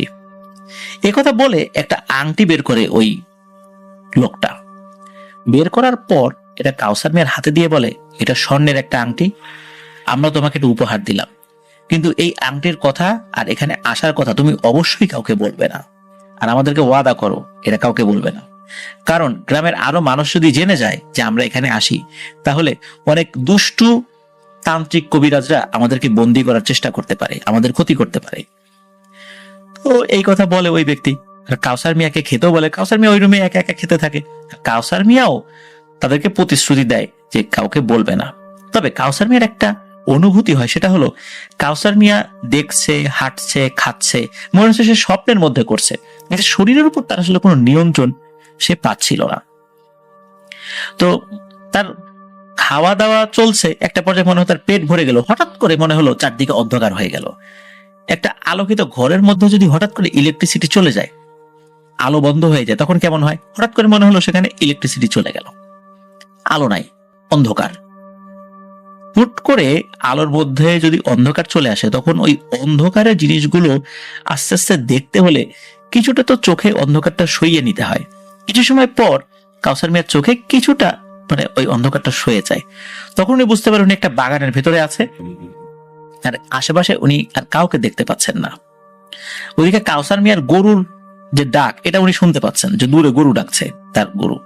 তো উনি তাড়াতাড়ি করে ওই বাগান থেকে বাইরে বেরিয়ে আসেন এবং তার ফসলের জমির কাছে এসে দেখেন যে 5টি গরু এক জায়গায় দাঁড়িয়ে আছে এবং এক নাগারে ডেকে চলছে, আর একটি গরু চুপচাপ দাঁড়িয়ে আছে একটু দূরে, যেই রাস্তা দিয়ে কাউসার মিয়াকে বাড়ি যেতে হয় সেই দিকে ওই গরুটি দাঁড়িয়ে আছে। ওই গরুটি বাড়িতে যাওয়ার জন্য প্রস্তুত, আর ওই 5টি গরু দূরে ডাকাডাকি করছে। তো কাউসার মিয়া কি করে, ওই গরুগুলোকে বাড়িতে নিয়ে যাওয়ার জন্য চেষ্টা করতে থাকে, কিন্তু গরুগুলো সামনের দিকে যেতে চায় না। কাউসার মিয়া গরুগুলোকে আঘাত করতে থাকে, তবুও গরুগুলো সামনের দিকে আর এগোতেই চায় না। কাউসার মিয়া ভাবে তার এত শান্ত গরুগুলো বাড়ির দিকে যায় না কেন। এর মধ্যে কি হয়, ওই যে একটা গরু বাড়ির দিকে দ্রুত গতিতে চলা শুরু করেছে। ওই গরুটা যখন বেশ কিছুটা এগিয়ে গেছে তখন ওই যে পেছনে থাকা অন্য গরুগুলো বাড়ির দিকে চলা শুরু করেছে, এদের মাঝখানে কিন্তু বেশ বড় একটা গ্যাপ হয়ে গেছে। ওই একটা গরু এবং এই 5টি গরু, এগুলোর মধ্যে কিন্তু একটা দূরত্ব কিন্তু রয়ে গেছে, এগুলো কিন্তু কমছে না। ওই গরুগুলো ওই প্রথমে থাকা গরুটার খুব বেশি কাছে যাচ্ছে না, আর যে গরুগুলো ডাকাডাকি করছিল এখন আর ডাকাডাকি করছে না, এখন শান্ত আছে। এক পর্যায়ে 6টি গরু নিয়েই কাউসার মিয়া বাড়িতে আসেন, 5টি গরু গোয়ালে বাঁধেন। কিন্তু যখনই ওই আলাদা আসা গরুটাকে গোয়ালে বাঁধতে কাউসার মিয়া গিয়েছে তখনই 5টি গরু ভয়ঙ্কর আওয়াজে ডাকাডাকি শুরু করে। কাউসার মিয়া বাধ্য হয়ে ওই একটা গরু উঠোনে বাঁশের খুঁটি যেখানে ছিল সেখানে বেঁধে হাত মুখ ধুয়ে শুয়ে পড়েন। এর মধ্যে তার যে ওয়াইফ আছে, তার যে ছোট ভাই আছে, তারা কিন্তু কেউ ওঠে নাই। সকালবেলা কাউসার মিয়ার ঘুম ভাঙে তার বউয়ের ডাকে। কাউসার মিয়া ঘুম থেকে উঠে জিজ্ঞেস করে কি হয়েছে। তখন কাউসার মিয়ার বউ বলে, গোয়ালেতে 5টি গরু, আর একটা গরু কই? তখন কাউসার মিয়া বলে, ওই গিয়ে দেখো, উঠানে বেঁধে রাখছিলাম রাতের বেলা। তখন কাউসার মিয়ার বউ বলে, উঠানে তো দড়ি আছে কিন্তু গরু তো নাই। কাউসার মিয়া চমকে উঠে, তড়ি ঘড়ি করে উঠে বসে, সত্যি তার বউ তো ঠিক বলেছে। সে ওখানে গিয়ে দেখে যে দড়ি পড়ে আছে খুঁটির সাথে বাঁধা, কিন্তু যে গরুর গলায় দড়ি ছিল সেই দড়িটা নাই, মনে হচ্ছে দড়িটা সে ছিঁড়ে চলে গেছে। শুরু হয় ওই গরুটার খোঁজাখুঁজি। চারদিকে অনেক খুঁজেও ওই গরুটাকে পাওয়া যায় না। এদিকে কাউসার মিয়া ভাবে গরুটা রাতের বেলা নিশ্চয়ই কেউ চুরি করে নিয়ে গেছে, অথবা ওই গরুটা দড়ি ছিঁড়ে রাস্তায় চলে গেছিল, কার সামনে পড়েছে, সে হয়তো নিয়ে গেছে। বাড়ির সবার তো মন খারাপ। এর মধ্যে কাউসার মিয়ার হাতের ওই আংটিটা দেখে তার বউ তো অবাক, তাকে জিজ্ঞেস করে, আরে এত সুন্দর একটা আংটি তুমি পেলে কোথায়? তখন কাউসার মিয়া বলে, আমি রাস্তায় আংটিটা পরে পেয়েছি। অনেককেই জিজ্ঞেস করলাম কেউ হারাইছে কিনা, কারো হারাইছে কিনা, কিন্তু কেউ তো কিছু বললো না, তাই আমি আমার হাতে রেখে দিছি, যদি কারো পরে পাওয়া যায় যে মালিক আমি পাই দিয়ে দেবো। কাউসার মিয়ার বউ সরল বিশ্বাসে এটা কিন্তু বিশ্বাস করে নাই। এই বিশ্বাসটা তার মনের মধ্যে আসলে আসে নাই যে তার স্বামী তাকে মিথ্যা বলতে পারে। এখানে অবিশ্বাস করার অনেকগুলো কারণ ছিল। কারণ আগের রাত্রে বা আগে তাকে তার হাতে আংটি পড়তে দেখে নাই, রাতের বেলা গরু নিয়ে গেল, তারপর সকালবেলা তার হাতে আংটি, নিশ্চয়ই রাতের বেলা মাঠের মধ্যে সে আংটি খুঁজে পায় নাই। এই চিন্তাটা আসলে উনি করেন নাই, চাইলে করতে পারতেন, হয়তো তার মাথায় সেটা আসেই নাই। যাই হোক, এই বিষয়ে কাউসার মিয়ার বউ আর কিছু তাকে বলে না। আবারও গরু খোঁজাখুঁজি শুরু করে তারা, ওই একটি গরুকে আর কোথাও খুঁজে পাওয়া যায় না। এভাবে উনি কয়েকদিন একা একা পিপল ক্ষেত পাহারা দেন, ওই গরুগুলোকে আর নেন নাই কয়েকদিন। তারপর আবার মাঠে রাতের বেলা গরু নিয়ে গেছেন। কয়েকদিন যাবার পর আবার ঠিক রাত আনুমানিক 11টা-12টার দিকে, নির্দিষ্ট করে বলা যায় না কত রাত আর কি, তো ওই বাগানটাতে আবার আলো দেখতে পান। কিন্তু উনি এইবার ওই বাগানের দিকে আর যান না। উনি তো বুঝে গেছেন যে ওগুলো তো স্বাভাবিক কোনো জিনিস না, ওই দিকে আর যাবো না, ওরা ওখানে আছে, ওদের মধ্যে থাকো। কিছু সময় পর কাউসার মিয়া দেখতে পান দূর থেকে 5-6 জন কাউসার মিয়ার দিকে আসছে। তো ওগুলোকে আসা দেখে গরুগুলো কিন্তু খুব জোরে ডাকাডাকি করতে করতে করছে আর কি। আর ডাকাডাকি করতে করতে গরুগুলো কাউসার মিয়ার কাছে চলে আসে। এদিকে ওই 5-6 জন ব্যক্তি নির্দিষ্ট একটা দূরে দাঁড়িয়ে ইশারা করে কাউসার মিয়াকে কাছে ডাকতে থাকে। তো কাউসার মিয়া গরুগুলোর গায়ে হাত বুলিয়ে দিয়ে শান্ত করে এবং ওই ব্যক্তিদের কাছে এগিয়ে যান। তো কাউসার মিয়া কাছাকাছি যাওয়ার পর দেখতে পান যে এখানে একজন, ওই 4-5 জনের মধ্যে একজন তার পরিচিত দুঃসম্পর্কের এক আত্মীয় হয়। তো কাউসার মিয়া এত রাতে তাকে এখানে দেখতে পেয়ে জিজ্ঞেস করে, কি মিয়া ভাই, এইখানে তুমি কেন এত রাতের বেলা? তখন ওই ব্যক্তি বলে যে আমি এখানে একটা বিশেষ জলসায় আসছি, এটা রাতের বেলাই হয়। তো ভাবলাম দূরে একজনকে দেখা যাচ্ছে, তার সাথে একটু সাক্ষাৎ করে আসি, এসে দেখি তুমি। তখন কাউসার মিয়া বলে যে আমি যে এই যে পিপল ক্ষেতটা পাহাড় দিতে আসছি, আর এই গরুগুলোকে নিয়ে আসছি, দিনের বেলা অন্য কাজে ব্যস্ত থাকি তো তাই রাতের বেলা নিয়ে আসি। তখন ওই ব্যক্তি কাউসার মিয়াকে বলে যে আমরা এখন খাওয়া দাওয়া করবো, চলো আমাদের সাথে বাগানের ভিতরে চলো। তো কাউসার মিয়া রাজি হয় না, না ওখানে যাব না, আসলে ওখানে তো অন্যরকম জিনিস। বললে আরে অন্যরকম জিনিসটা থেকে আমি তো আসি, আর তুমি তো এদেরকে আগে থেকে দেখছো, তুমি গেলে ওরা কিছু মনে করবে না আবারও যদি যাও। তো কাউসার মিয়ার ইচ্ছা না থাকলেও তার ওই দুঃসম্পর্কের আত্মীয়ের অনুরোধে যেতে বাধ্য হয়। তো বাগানের ভিতর ঢুকেই দেখেন সবাই সিরিয়াল ধরে বসে আছে, তাদের সামনে শাপলা পাতা বা পদ্ম পাতার মতো কিছু একটা দেয়া আর কি, এই পাতার উপর খাবার দেওয়া হবে এমন ভাবে ওরা বসে আছে। অনেক সময় আমরা দোয়ার আয়োজন করি, তারপরে কলা পাতা কেটে খাবার খেতে দেই, এই এরকম দৃশ্যের সাথে আমরা অনেকেই পরিচিত, ঠিক ওইভাবে তারা বসে আছে। এবং তাদের শারীরিক গঠন দেখে মনে হচ্ছে এরা বাচ্চা, কিন্তু মুখটা কিন্তু বৃদ্ধ মানুষের মতো, মানে ওই যে বামন। তো কাউসার মিয়া বসে পড়েন, তাদের সাথে খাওয়া দাওয়া করেন একসাথে। একটা অদ্ভুত বিষয় লক্ষ্য করেন কাউসার মিয়া, সেটা হলো যে আমরা তো চিবিয়ে চিবিয়ে খাই, কিন্তু ওখানে সবাই মনে হচ্ছে খাবার গিলে খাচ্ছে, কেউ চিবিয়ে খাচ্ছে না, মুখে দেয় আর গিলে খেয়ে ফেলে। তো কাউসার মিয়া তাড়াতাড়ি খাওয়া শেষ করে তার ওই পরিচিত আত্মীয়কে খুঁজতে থাকেন, কিন্তু তাকে আর পায় না। তো উনি বাগান থেকে যখনই বের হয়েছেন তখনই উনি আবার ওই গরুর ডাকাডাকি শুনতে পান। উনি তাড়াতাড়ি করে গরুর কাছে গিয়ে দেখেন এবার 4টি গরু একসাথে, আর 5টি গরু তো ছিল, একটি গরু বাড়ির দিকে মুখ করে দূরে দাঁড়িয়ে আছে। তো কাউসার মিয়াকে দেখে ওই গরুটা একাই বাড়ির দিকে রওনা দেয়। আর কাউসার মিয়া কি করে, বাকি 4টি গরু নিয়ে যাওয়ার জন্য প্রস্তুত হয়, কিন্তু গরুগুলো প্রথম দিকে যেতে চাচ্ছিল না। তখন ওই গরুটা বেশ কিছুটা দূরে চলে গেছে, তখন ওই 4টা গরু কাউসার মিয়ার সাথে হাঁটা শুরু করে। এরপর যখনই 5টি গরু একসাথে গোয়ালে রাখতে চায় তখনই কিন্তু 4টি গরু ডাকাডাকি করতে থাকে। তাই বাধ্য হয়ে ওই যে আগের মতো যেই গরুটি আগে চলে এসেছিল সেই গরুটিকে আলাদা করে বাড়ির উঠোনে দড়ি দিয়ে বেঁধে রাখা হয় এবং রুমে গিয়ে উনি ঘুমিয়েও পড়েন। তো কাউসার মিয়া ভোরের দিকে উঠেছেন, এবার তার স্ত্রীর আগে উনি উঠেছেন আর কি। তো এক পর্যায়ে উনি গিয়ে দেখেন বাইরের উঠোনে যে গরুটি বাঁধা ছিল সেই গরুটা নাই। উনি তো ওনার ছোট ভাইকে ডাকেন, ওনার বউকে ডাকেন, সবাই মিলে গরু খুঁজতে থাকে বাড়ির আশেপাশে সব জায়গায়, কিন্তু গরু আর পাওয়া যায় না। তো ওনার বউ জিজ্ঞেস করে তুমি রাতের গরু ঠিকঠাক ভাবে নিয়ে আসছিলা তো? কাউসার মিয়া হ্যাঁ আমি তো ঠিকঠাক মতো নিয়ে আসছি। কিন্তু কাউসার মিয়া কিন্তু 2বারই ওই বাগানে যাওয়ার কথাটা এড়িয়ে গিয়েছে তার বউ এবং তার ভাইয়ের কাছে, কারণ ওগুলো তো বলা নিষেধ ছিল। তো এইভাবে সব জায়গায় খোঁজ করার পরও ওই গরু আর পাওয়া যায় না। এদিকে সেই রাতের বেলা ওই পিপল ক্ষেত পাহারা দিতে উনি আর গরু নিয়ে যায় না, কারণ প্রতিবার গেলেই এই ধরনের ঝামেলা হচ্ছে, 2টো গরু নেই হয়ে গেল। মূলত হঠাৎ করে এক রাত্রে কাউসার মিয়ার শরীর খারাপ হতে থাকে, মানে এই ঘটনার কয়েকদিন পরেই। আর আরো গভীর রাত্রে, আনুমানিক কয়টা বাজে এটা বলা যায় না, হবে হয়তো 12টা 1টা আর কি, গোয়াল ঘরে গরুর ডাকাডাকিতে বাড়ির সকলের ঘুম ভেঙে যায়।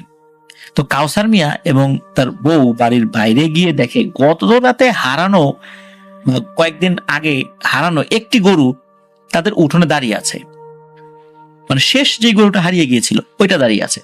এটা দেখে কাউসার মিয়া এবং তার বউ তো বেজায় খুশি।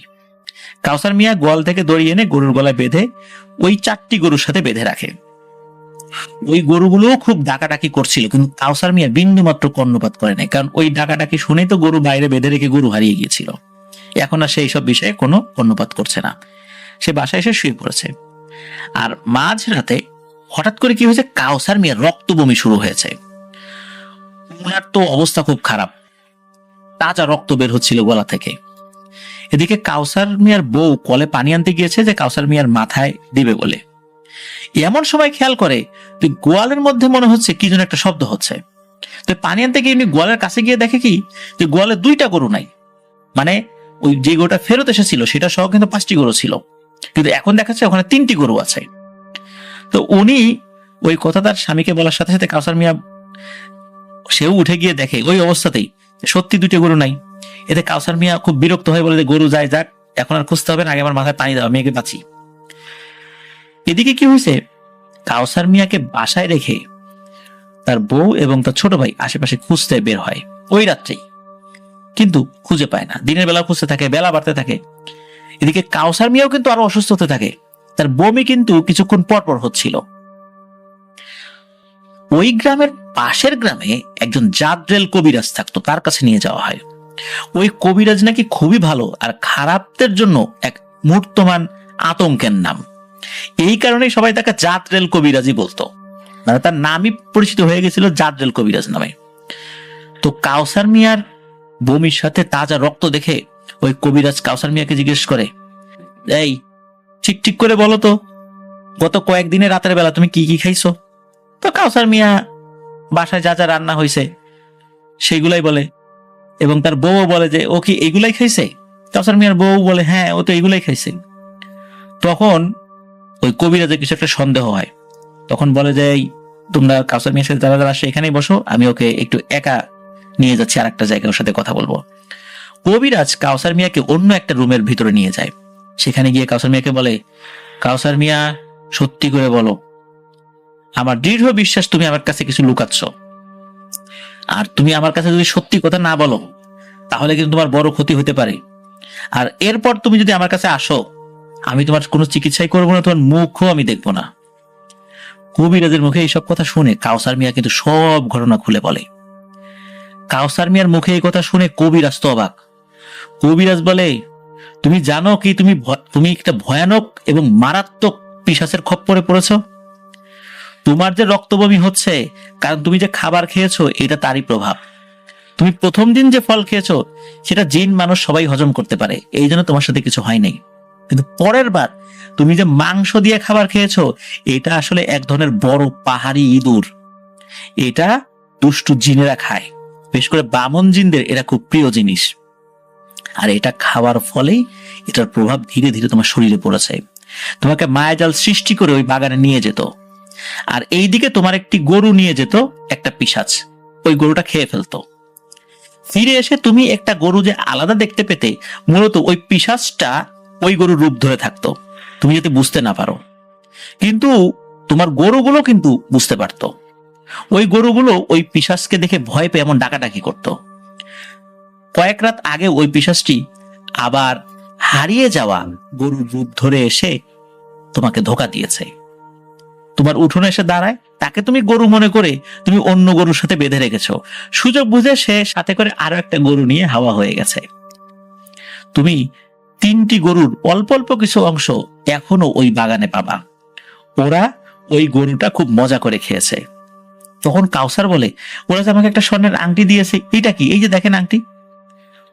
তখন ওই কবিরাজ বলে যে কাউসার মিয়া তোমার হাতে পানি নিয়ে ওই আংটির উপর একটু চাপ দাও তো। তখন কাউসার মিয়া কি করেছে, অন্য হাতে একটু পানি নিয়ে ওই আংটির উপরে হাত রেখে চাপ দিয়েছে, দেখে যে মাটির মতো ওই আংটিটি গুঁড়ো গুঁড়ো হয়ে গেছে। এইবার কাউসার মিয়া শিওর হয়ে যায় যে এটা ভয়ঙ্কর কোনো পিশাচের কাজ, মূলত এগুলো দিয়ে তাকে ভুলভাল বুঝিয়ে তার উপর তারা প্রভাব বিস্তার করে স্বার্থ হাসিল করছে। কাউসার মিয়া কবিরাজকে বলে, এই পিশাচটি তো আমার অনেক ক্ষতি করে ফেলেছে, তাকে আপনি কঠিন শাস্তি দেন। তখন কবিরাজ বলে, তাকে শাস্তি না দিয়ে তুমি কিছু ক্ষতিপূরণ নিতে পারো কিনা দেখতে পারো, শাস্তি দিতে গেলে অনেক ঝামেলা হতে পারে। আর এই বামন টাইপের জিনেরা খুব দুষ্টু প্রকৃতির হয়, এরা একবার যাকে ধরে ছাড়ে না। তোমার গরুর উপর নজর দিয়েছে, গরু পর্যন্তই থাকতে দাও, মানুষ পর্যন্ত আসতে দিও না। এই কথা বলে ওই কবিরাজ কি করছে, একটা দড়ি নিয়ে আসে। ওই দড়িতে অনেক দোয়া দুরুদ বা তার মতো করে কিছু পরে ফু দিতে থাকে। এরপর একটা শিশি নিয়ে আসে। ওই শিশির ভিতরে থাকা যে তরল পদার্থটা ছিল, এটার রং ছিল গাঢ় লাল, মানে রক্তের মতো লাল। কবিরাজ কি করেছে, ওই শিশি থেকে ওই রংটা নিয়ে পুরো দড়িতে লাগিয়ে দিয়ে কাউসার মিয়াকে দিয়ে বলে, ওই পিশাচটা আজ হোক কাল হোক আবার আসবে। তোমাকে এই ঘরে যে নিয়ে এসেছি, এই ঘরের আশেপাশে কোনো দুষ্টু জিন নেই, এবং কোনো জিন এই তথ্যগুলো অন্য জায়গায় দিতে পারবে না। এই জন্য তোমাকে আমি আলাদা করে নিয়ে এসেছি। এখানে যে কথোপকথন হচ্ছে এটা কেউ জানবে না। সুতরাং তুমি নিশ্চিত থাকো, ওই পিশাচটা আবার আসবে, কিন্তু ও জানবে না যে তুমি এত কিছু জেনে গেছো এবং আমরা এই ফন্দি করেছি ওকে আটকানোর জন্য। ওই পিশাচটা আসার পর ও কিন্তু গরুর রূপ ধরে আসবে। তোমার আরো একটা গরু হারিয়ে গিয়েছিল, সেই গরুর রূপ ধরে। তুমি তাকে দেখলে কিন্তু ভয় পেও না। তুমি কি করবে? গিয়ে ওই গরুটার গলায় খুব সুন্দর করে আদর টাদর করে দিয়ে একটা খুঁটির কাছে নিয়ে এসে এই দড়িটা ওই গরুর গলায় পরিয়ে দেবে। কিন্তু মনে রেখো, ওকে কিন্তু কোনোভাবেই আঘাত করতে যেও না, তাহলে কিন্তু বিপদ হবে। এই দড়িটা তার গলায় পরানোর সাথে সাথে সে তার মূল রূপে ফেরত আসবে। তখন তোমার সাথে সে হম্বিতম্বি করবে। একটা পর্যায়ে সে তোমার কাছে নত স্বীকার করলেও করতে পারে। তুমি তার সাথে নরম ভাবে কথা বলো আর তার কাছ থেকে ক্ষতিপূরণ যতটুকু পারো আদায় করো, কিন্তু ভুলেও তার গায়ে আঘাত করতে যেও না। আর একটা বিষয় মাথায় রেখো, এই দড়িটার প্রভাব ফজরের আজানের সাথে সাথে কেটে যাবে। তার মানে তুমি যাকে আটক করেছো ও মুক্ত হয়ে যাবে। এই কারণে ও মুক্ত হয়ে গেলে তোমার উপর ক্ষোভ থাকলে তোমার ক্ষতি করতে পারে। ভুলেও তাকে আঘাত করতে যেও না, বারবার বলে দিচ্ছি। তো যাই হোক, এইটা প্রতিশ্রুতি নেন কবিরাজ কাউসার মিয়ার কাছ থেকে। কাউসার মিয়া বলেন, হ্যাঁ আমি আঘাত করব না। এরপরে কবিরাজ কিছু ট্রিটমেন্ট দেন। ট্রিটমেন্ট দেওয়ার অল্প কিছুক্ষণের মধ্যেই কাউসার মিয়া দিব্যি সুস্থ হয়ে ওঠেন, ওনার বমি বন্ধ হয়ে যায়। এরপর ওইখান থেকে সুস্থ হয়ে বাসায় চলে আসেন। এখন সমস্যা হলো যে কোন রাত্রে ওই পিশাচটা আসবে, বাড়িতে একটা ঝামেলা হতে পারে। উনি কি করেছেন, তার ছোট ভাই তাকে বলেছেন যে তুমি আমার অমুক একটা আত্মীয় বাড়িতে বেড়াতে যাও কয়েকদিনের জন্য, আমি না বলা পর্যন্ত বাসায় আসার দরকার নাই। ছোট ভাইকে উনি পাঠিয়ে দিয়েছেন সে আত্মীয়দের বাসায়। বাড়িতে ওনার বউ এবং উনি আছেন। প্রথম রাত চলে যায়, আসে না। দ্বিতীয় রাত, তৃতীয় রাতে গিয়ে সত্যি গরুর ডাকাডাকি শুরু হয়ে যায় বাইরে থেকে উঠোনে। কাউসার মিয়া তো বুঝে গেছে যে কি হচ্ছে। তো কাউসার মিয়ার বউ তো এটা জানে না, সে বাইরে যেতে যাবে। ওই সময় কাউসার মিয়ার বউকে কাউসার মিয়া বলে, এই তুমি বাইরে যাবা না, আমি যাচ্ছি। কাউসার মিয়া বলছে, আমিও যাই। বলে, না তোমার যাওয়া যাবে না। কাউসার মিয়া ওই দড়িটা নিয়ে, ওই দড়িটা যে কাউসার মিয়ার কাছে ছিল এটা তার বউ দেখে নাই, সে একটা পুটলির মধ্যে করে নিয়ে আসছিল। তো ওই পুটলিটা বের করছে, কাউসার মিয়া বউ সন্দেহ করছে কি ব্যাপার, কি বের করে। তো বউ সন্দেহ যে করছে এটা কাউসার মিয়া বুঝতে পেরেছে, ঘর থেকে বের হয়ে বাইরের থেকে শিকল লাগিয়ে দিয়েছে যাতে তার বউ বাইরে বের হইতে না পারে, কারণ এ সমস্ত বিষয় দেখলে তার বউ ভয় পেতে পারে। এদিকে কাউসার মিয়া বের হয়েছে, বের হয়ে দেখে তার প্রথম হারিয়ে যাওয়া গরুটি উঠোনে দাঁড়িয়ে আছে, বেশ নম্র ভদ্র। কাউসার মিয়া তো বুঝতে পেরেছিল যে ঘটনাটা কি। কাউসার মিয়া ওই গরুটার কাছে গিয়ে তার মাথায় গলায় হাত বুলিয়ে দিয়ে কি করেছে, ওই দড়িটা তার গলায় লাগিয়ে দিয়েছে। গলায় লাগিয়ে দেওয়ার সাথে সাথে আর এক মাথা আবার ওই একটা খুঁটো ছিল, বাঁশের খুঁটো, ওটাতে বেঁধে দিয়েছে। গলায় লাগানোর সাথে সাথে তো ওই গরুটা চিৎকার চেঁচামেচি শুরু করে দিয়েছে। চিৎকার চেঁচামেচি অল্প কিছুক্ষণ করার পরপরই সে তার আসল রূপে ফেরত এসেছে। দেখে ওইখানে একটা বামন অবয়ব দাঁড়িয়ে আছে। ওই অবয়বটা তো চিৎকার চেঁচামেচি শুরু করেছে।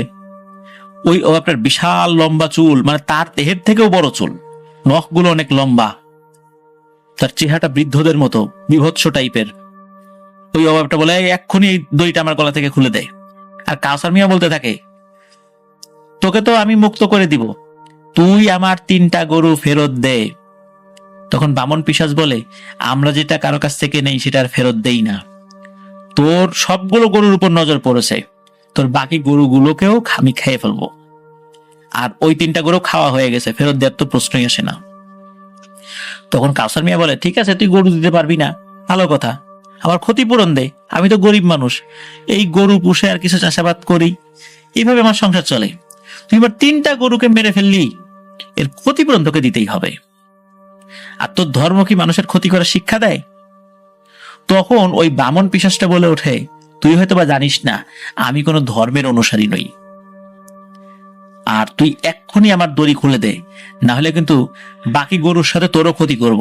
এখন পর্যন্ত আমার নজর কিন্তু তোর গরুর দিকে আছে, তোর দিকে যায় নাই। এভাবে বামন পিশাচ অহংকারী ভাবে কথা বলতে থাকে। এক পর্যায়ে কাউসার মিয়ার হয়ে যায় রাগ।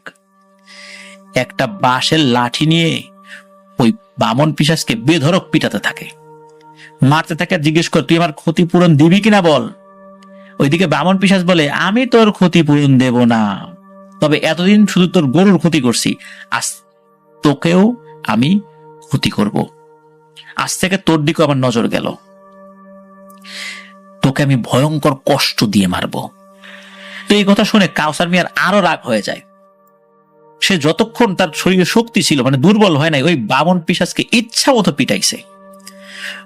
পিটানোর চোটে ওই পিশাচটিও আর্তনাদ করতে থাকে। এইভাবে মারতে মারতে একটা সময় ফজর আজান দিয়ে দেয়, আর সাথে সাথে ওই দড়িটি মাটিতে পড়ে যায়। মনে হলো ওই দড়িটি হাওয়ার উপর ভেসেছিল, হাওয়ার উপর মানে শূন্যের উপর ভেসেছিল এমনটা মনে হয়েছে। পরদিন সকালে কবিরাজের বাড়ি গিয়ে কবিরাজকে রাতের সব ঘটনা খুলে বলে। এটা শুনে কবিরাজ তো কাউসার মিয়ার মতো উপর খুবই ক্ষিপ্ত হন, যে তোকে বারবার নিষেধ করার পর তুই কেন ওই পিশাচটাকে আঘাত করলি? তখন কাউসার মিয়া বলে, ওই বামন পিশাচটা খুবই অহংকারী, সে এই টাইপের উল্টাপাল্টা কথা বলছিল, আমার মেজাজ বিগড়ে গেছিল, এই জন্য আমি তাকে আঘাত করেছি, আর আঘাত করার জন্য আমি মোটেও অনুতপ্ত নেই। তখন কবিরাজটা ওকেও খুব বকাঝকা করে, বলে তুই দ্রুত ওই দইটা আমার কাছে নিয়ে আয়। তো কাউসার মিয়া অবশ্য দইটার সাথেই নিয়ে গেছিল। এখন কবিরাজ খুব চিন্তিত হয়ে পড়ে, বলে তোকে আমি একটা আমল দিচ্ছি, এই আমলটা প্রতিদিন করবি, 40 দিন করবি, এরপর এসে আমার কাছ থেকে নতুন আমল জেনে যাবি, এইভাবে তুই সব সময় করতে থাকবি।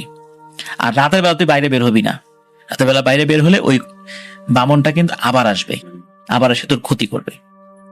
ওদিকে রাতের বেলা তো উনি আর ক্ষেত পাহারা দিতে যেতে পারছে না, পিপলের দাম বেশি থাকার পরেও উনি খেতে পাহারা দিতে যেতে পারছে না। কিছু মানুষজন এসে ওই পিপল চুরি করে নিয়ে যাচ্ছে। তারপরে যেহেতু সাহসী মানুষ ছিলেন, কবিরাজের আমলও উনি চালিয়ে যাচ্ছিলেন। তো উনি বেশ কিছুদিন পর উনি চিন্তা করলেন যে যাই আবার একটু পাহারা দিয়া শুরু করি, পিপল গুলো ক্ষেত থেকে তো সব উঠাতে হবে। এই ভাবনা থেকে উনি বেশ কিছুদিন পর আবার ওই পিপল ক্ষেত পাহারা দিতে চান।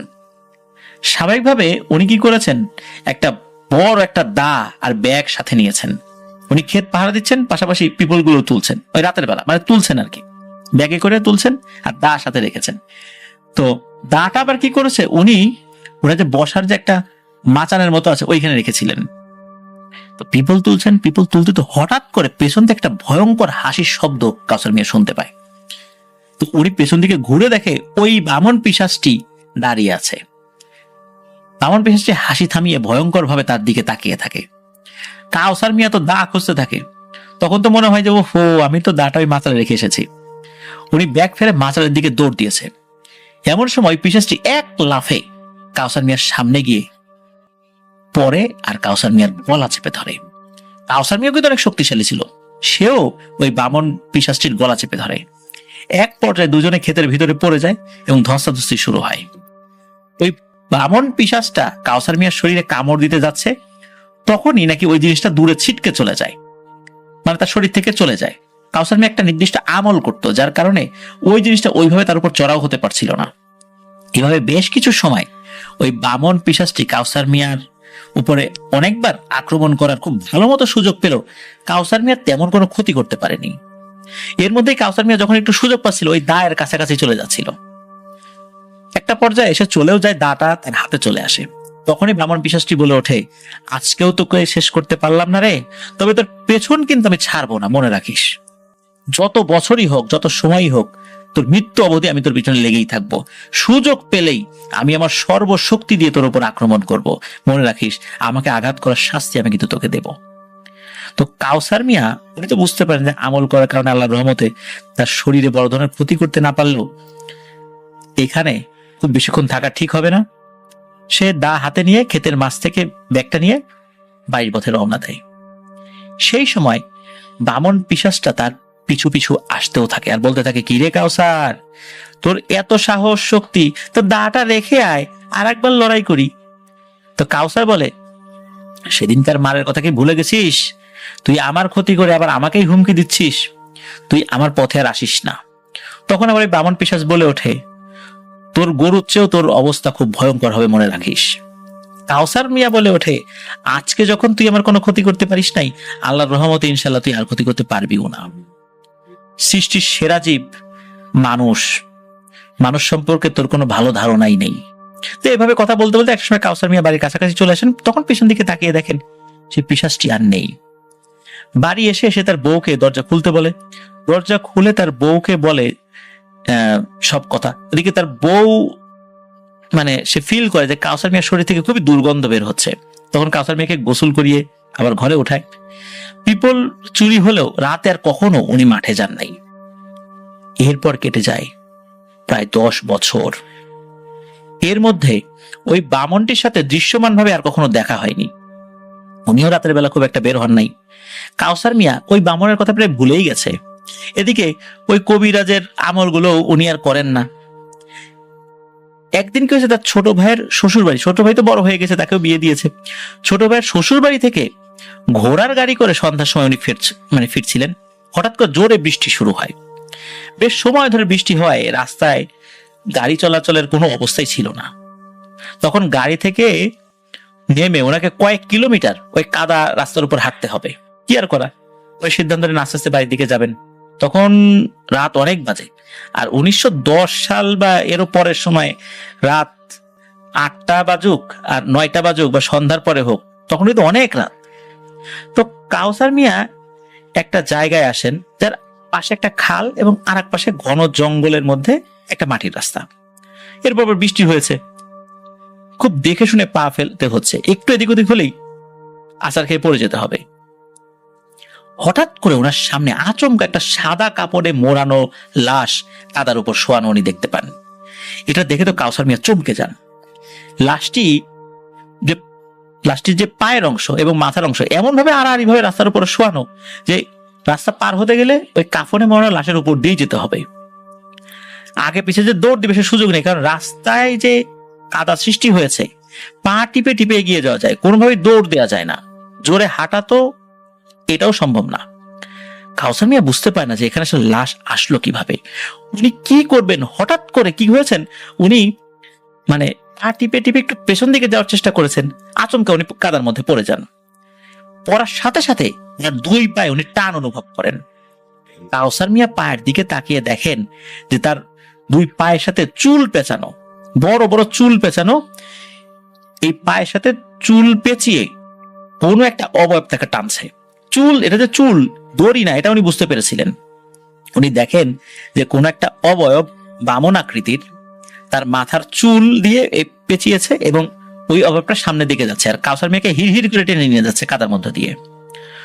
তখন উনি বুঝতে পারেন আর মনে পড়ে সেই বামনটার কথা। তখন উনি খুবই ভয় পান আর উনি আবার পেছন দিকে তাকিয়ে ওই লাশটি আছে কিনা দেখতে যান, দেখে যে না, সেই লাশটি আর নাই। এদিকে ওই অবয়বটা তার পা টানতে টানতে খালের দিকে নিয়ে যেতে থাকে। তো এদিকে কাউসার মিয়া যখন ওই খালের দিকে নিয়ে যাচ্ছিল, রাস্তার পাশে ছোট ছোট গাছ ছিল, কাদামাটি, ঝোপঝাড়, এগুলো দিয়ে নিজেকে আটকানোর চেষ্টা করছে, কিন্তু লাভ হচ্ছিল না।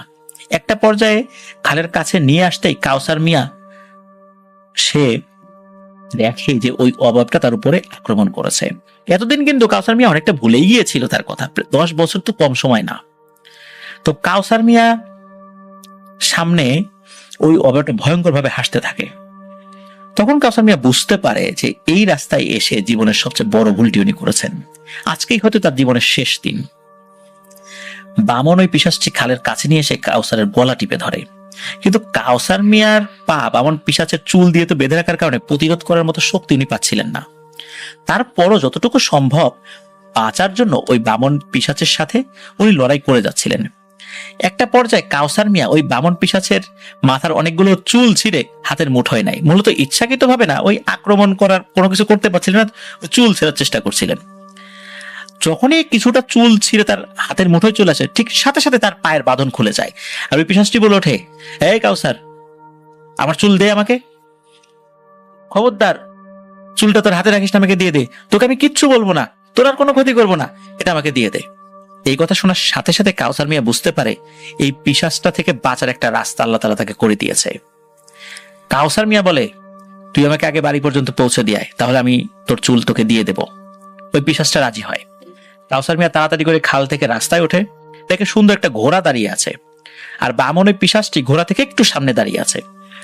কাউসার মিয়া ঘোড়ায় উঠলে খুব অল্প সময়ের মধ্যে বাড়িতে পৌঁছে যায়। ঘোড়া থেকে নামার পরপরই ঘোড়াটি অদৃশ্য হয়ে যায়। এইবার ওই বামন পিশাচটি বলে, তোর হাতের চুলগুলো আমাকে দিয়ে দে। তখন কাউসার মিয়া বলে যে এই চুলগুলো তোকে দেব না, তোকে যদি এখন দিয়ে দিই তুই আবার আমাকে আক্রমণ করবি। তখন ওই পিশাচটি বলে যে কাউসার, তোর কাছ থেকে আমি এই চুল জোর করে কেড়ে নিতে পারবো না। তুই ইচ্ছাকৃতভাবে ফেরত না দিলে, আমি তোর কাছ থেকে যদি জোর করে নিয়ে যাই, তাহলেও আমার যা ক্ষতি হয়েছে সেটা ফেরত আসবে না। এই চুলগুলো যদি তোর কাছে থাকে, আমি আমার সমাজে আর ফেরত যেতে পারবো না। আমার সমাজে আমার একটা সম্মান আছে। এই চুলগুলো তুই যদি ইচ্ছাকৃতভাবে আমাকে না দিস, এই চুলগুলো আমার মাথায় লাগবে না। আর তুই যদি ইচ্ছাকৃতভাবে ফেরত দিস, তাহলে আমি আমার মর্যাদা ফেরত পাবো। এদিকে কাউসার মিয়া বলে, এই চুল তোকে আমি কখনোই দেব না। তোকে চুল ফেরত দিলে তুই আবার আমার ক্ষতি করবি। এদিকে বামন পিশাচটা অনেক কান্নাকাটি অনুনয় বিনয় করে, কিন্তু কাউসার মিয়া তাকে চুল আর ফেরত দেয় না। ওই বামন পিশাচটি চলে যায়। এরপরেও কেটে যায় প্রায় 20 বছর। এর ভিতরে কিন্তু অনেকবার ওই বামন পিশাচটি স্বপ্নের মধ্যে এসেছে, বাস্তবে এসেছে, অনেক কান্নাকাটি করেছে, কিন্তু কাউসার মিয়া তাকে চুল আর ফেরত দেয় নাই। কারণ চুল ফেরত নেওয়ার পর আবার যদি তার ক্ষতি করে, এই ভয় ওই চুলগুলো খুব যত্ন করে গোপন একটা জায়গায় রেখে দিয়েছে। 1930 সাল বা এর আশেপাশের কোন একটা সময় একদিন রাতের বেলা তার নাম ধরে বাড়ির বাইরে থেকে ডাক আসে। কাউসার মিয়া বের হয়ে দেখেন তাদের মসজিদের ইমাম সাহেব ডাকছেন। ইমাম সাহেব ওনাকে একটু বাইরে আসতে বলেন, উনিও যান। ইমাম সাহেব কাউসার মিয়াকে বলেন, কাউসার মিয়া চল একটু মসজিদে যে আপনার সাথে কথা আছে। তো মসজিদে নিয়েও যান। তো কাউসার মিয়া কারণ জিজ্ঞেস করলে বলেন, আসেন, বিস্তারিত বলছি পরে মসজিদে যাওয়ার পরে। তো কাউসার মিয়া জানতেন তাদের ইমাম সাহেব খুব ভালো একজন আলেম। আর মসজিদে পৌঁছানোর পর উনি হাতের একটা ইশারা দিলেন। ইশারা দিয়ে দুজনকে আসতে বলেন, এই তোমরা আসো দুইজন। তো দেখলেন যে স্বাভাবিকভাবে দুইজন মানুষ এসেছেন। তারাও পাঞ্জাবি পায়জামা পরিহিত, সুদর্শন যুবক আর কি। তো দুইজন আসার পর কাউসার মিয়া ওদের দুইজনকে সালাম দিলেন, ওনারাও সালামের জবাব নিলেন। তো তখন ইমাম সাহেব কাউসার মিয়াকে উদ্দেশ্য করে বলেন, এরা খুবই ভালো জিন, আমার বন্ধু জিন এবং খুব পরহেজগার জিন। ওরা একটা ভালো প্রস্তাব নিয়ে আমার কাছে এসেছে। সেটা হচ্ছে, তুমি একটা বামনের চুল রেখে দিয়েছ, যদি তুমি ওই চুলটা বামনকে ফেরত দাও তাহলে খুব ভালো হয়। তখন কাউসার মিয়া সব ঘটনা বলা শুরু করেছে। তখন ইমাম সাহেব বলে, আমি তো সব বিষয়টা জানি, আমি বিস্তারিত সবকিছু শুনেছি। শোনো, তোমাকে একটা কথা বলি। সেটা হলো, এই যে বামন পিশাচটি, ওর গোত্র থেকে বিচ্যুত হয়ে এলোমেলো ভাবে ঘুরে বেড়াতো। যেহেতু ওর চুল তোমার কাছে, এই জন্য ওর গোত্রের জায়গা পায় নাই। এইভাবে বিভিন্ন জায়গায় ঘুরে বেড়াতো। একটা পর্যায়ে খুব ভালো একজন দরবেশের সে সাক্ষাৎ পায়। সে দরবেশও খুব ভালো আলেম। তো তার সাক্ষাৎ পাওয়ার পর ওই দরবেশ তার কাছে তার যে সমস্যা সবকিছু শোনেন। শোনার পরে বলেন যে, আল্লাহ তোমাকে ওই গোত্র থেকে বের করেছেন, নিশ্চয়ই ভালো কোনো উদ্দেশ্য আছে। কি হারিয়েছে সেটা তুমি ভেবো না, কি তুমি সামনে পাবা সেটা নিয়ে ভাবো। যেহেতু তুমি কোনো ধর্মের অনুসারী না, তুমি আমাদের ধর্ম গ্রহণ করো এবং সৎ পথে চলো, মানুষের ক্ষতি করো না। নিশ্চয়ই আল্লাহ তাআলা তোমার হারানো সম্পদ ফেরত দেবেন। তুমি তওবা করো, তুমি এ যাবৎকাল পর্যন্ত যত মানুষের ক্ষতি করেছো, আর ভালো হয়ে যাও। তখন ওই বামন জিনটি ওই দরবেশের হাতে বায়াত গ্রহণ করেন এবং বলেন যে, আজ থেকে আমি ভালো হয়ে গেলাম, আর কখনো আমি কারো ক্ষতি করব না। আপনি যে ধর্মের অনুসারী, আপনি আমাকে সেভাবে দীক্ষা দেন। এরপর ওই সাধক এবং আলেম ওই বামন পিশাচকে আস্তে আস্তে ধর্মের বিভিন্ন শিক্ষাগুলো এগুলা দিয়েছেন, এবং আস্তে আস্তে সে পুরোপুরি একজন বুজুর্গ জিন হয়ে গেছে এই সময়ের মধ্যে। তো এই বিষয়গুলো কখনোই এসে ওই বামন জিনটি কাউসার মিয়াকে বলেনি যে তার এই পরিবর্তনটা হয়েছে। আর কাউসার মিয়া তো ওই ক্ষতির চিন্তা করে তাকে দেয়নি। তো একটা পর্যায়ে কি হয়, ওই ইমাম সাহেব বলে যে, ওই বামন জিনটি তোমার কাছে এখন দেখা করার অনুমতি যাচ্ছে, তুমি কি অনুমতি দিবা? তখন কাউসার মিয়া বলে, হ্যাঁ আমি অনুমতি দিলাম, তাকে আসতে বলেন। তখন ওই জিনটি আসে। অদ্ভুত ব্যাপার হলো, কাউসার মিয়া দেখে যে ওই জিনটির আকার আকৃতি আগের মতোই আছে, কিন্তু তার চেহারার মধ্যে একটা অদ্ভুত পরিবর্তন এসেছে। চেহারায় মনে হচ্ছে এক ধরনের নূর চমকাচ্ছে, একটা সুন্দর চেহারা। আগে যেরকম একটা বিভৎস চেহারা ছিল, বিষয়টা এরকম নাই, অনেক সুন্দর চেহারা মনে হচ্ছে আগের থেকে। হ্যাঁ, বয়সের ছাপ আছে, বামনদের চেহারা যেরকম হয় ওরকম ছাপ আছে, কিন্তু সেটার মধ্যে কোনো বিশ্রী রকম বা কুৎসিত রকম বা কোনো কুৎসিত ভাবটা নাই। তখন ওই জিনটা এসে কাউসার মিয়াকে সালাম দেয়। তখন এই জিনটা কাউসার মিয়াকে বলে, কাউসার মিয়া, আমি তোমার কাছে আমার চুল আর ফেরত চাই না। তুমি যদি নাও দাও, আমার আর কোনো আফসোস নাই। আমি হয়তো বা কিছু হারিয়েছি, কিন্তু এর বিনিময়ে আল্লাহ আমাকে অনেক কিছু দিয়েছেন। আর তোমার সাথে আমি যে আচরণ করেছি তার জন্য আমি ক্ষমা প্রার্থী, আমাকে তুমি ক্ষমা করে দিও। তোমার যা ক্ষতি হয়েছে সেটা আমি আর ফেরত দিতে পারবো না, তুমি আল্লাহর রাস্তে আমাকে মাফ করে দিও। তো জিনের মুখে এই ধরনের কথা শুনে কাউসার মিয়া বলে, আমি আপনাকে আল্লাহর রাস্তে মাফ করে দিলাম এবং আপনার চুলটাও আমি ফেরত দিব। যদিও চুলটা নেয়ার বিষয়ে খুব একটা আগ্রহ তখন আর ওই জিনের মধ্যে দেখা যায় নাই, তারপরেও ইমাম সাহেব বলেন যে যান, আপনি বাড়িতে যান, গিয়ে চুলটা নিয়ে আসেন। কাউসার মিয়া যেখানে যত্ন করে চুলটা রেখেছিলেন সেখান থেকে চুলটা ফেরত নিয়ে আসেন এবং ইমাম সাহেবের হাতে দেন। ইমাম সাহেব হাতে নেওয়ার পরে ওই চুলটা ওই বামন জিনের হাতে দিয়ে দেন। তো বামন জিনটা কি করেছে, ওই চুলটা নিয়ে জাস্ট খালি তার মাথার সাথে লাগিয়েছে, মনে হলো ওই চুলগুলো তার মাথার সাথে লেগে গেল। তো এরপরে কাউসার মিয়া তাদের কাছ থেকে বিদায় নিয়ে চলে যান। তবে কাউসার মিয়া যাওয়ার আগে বামন জিনের কাছে ক্ষমা চেয়ে যান যে আপনাকেও আমি অনেক আঘাত করেছি, এর জন্য আমি ক্ষমা প্রার্থী।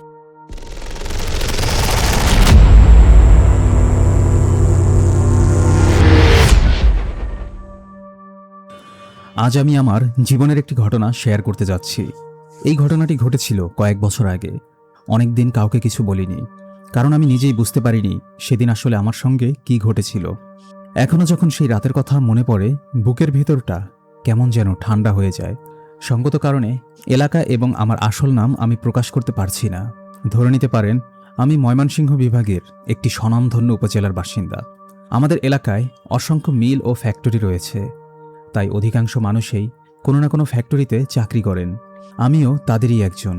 আমাদের ফ্যাক্টরিতে 2 শিফটে কাজ হতো, একটি সকাল 6টা থেকে বিকেল 5টা পর্যন্ত এবং আরেকটি দুপুর 2টা থেকে রাত 10টা পর্যন্ত।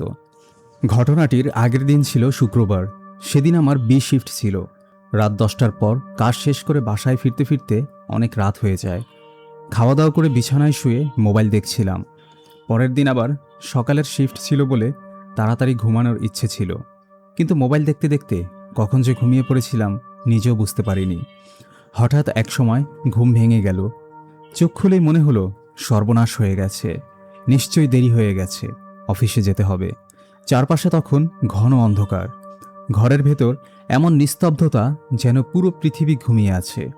আমি তাড়াহুড়ো করে বিছানা থেকে নেমে পড়লাম। ঘড়ি দেখার কথা মাথায় আসেনি, শুধু মনে হচ্ছিল অফিসের সময় হয়ে গেছে। দ্রুত মুখ ধুয়ে জামাকাপড় পরে নিলাম। আমি সাধারণত বাসা থেকে খাবার নিয়ে যাই না, অফিসে গিয়ে হোটেল থেকে নাস্তা করে নেই। তাই মোবাইল, মানিব্যাগ আর প্রয়োজনীয় জিনিসপত্র নিয়ে বের হয়ে গেলাম। এখানে আমার বাড়ির অবস্থান সম্পর্কে একটু বলি। আমাদের বাড়িটি গ্রামের ভেতরে বেশ নির্জন একটি জায়গায়। আশপাশে 4-5টি বাড়ি থাকলেও সেগুলো অনেকটা দূরে দূরে। মূল পাকা রাস্তা থেকে একটি কাঁচা মাটির রাস্তা বাম দিকে ঢুকে গেছে। সেই রাস্তা ধরে বেশ ভেতরে গেলে আমাদের বাড়ি। রাস্তার শুরুতেই ডান পাশে একটি পুরনো গোরস্থান।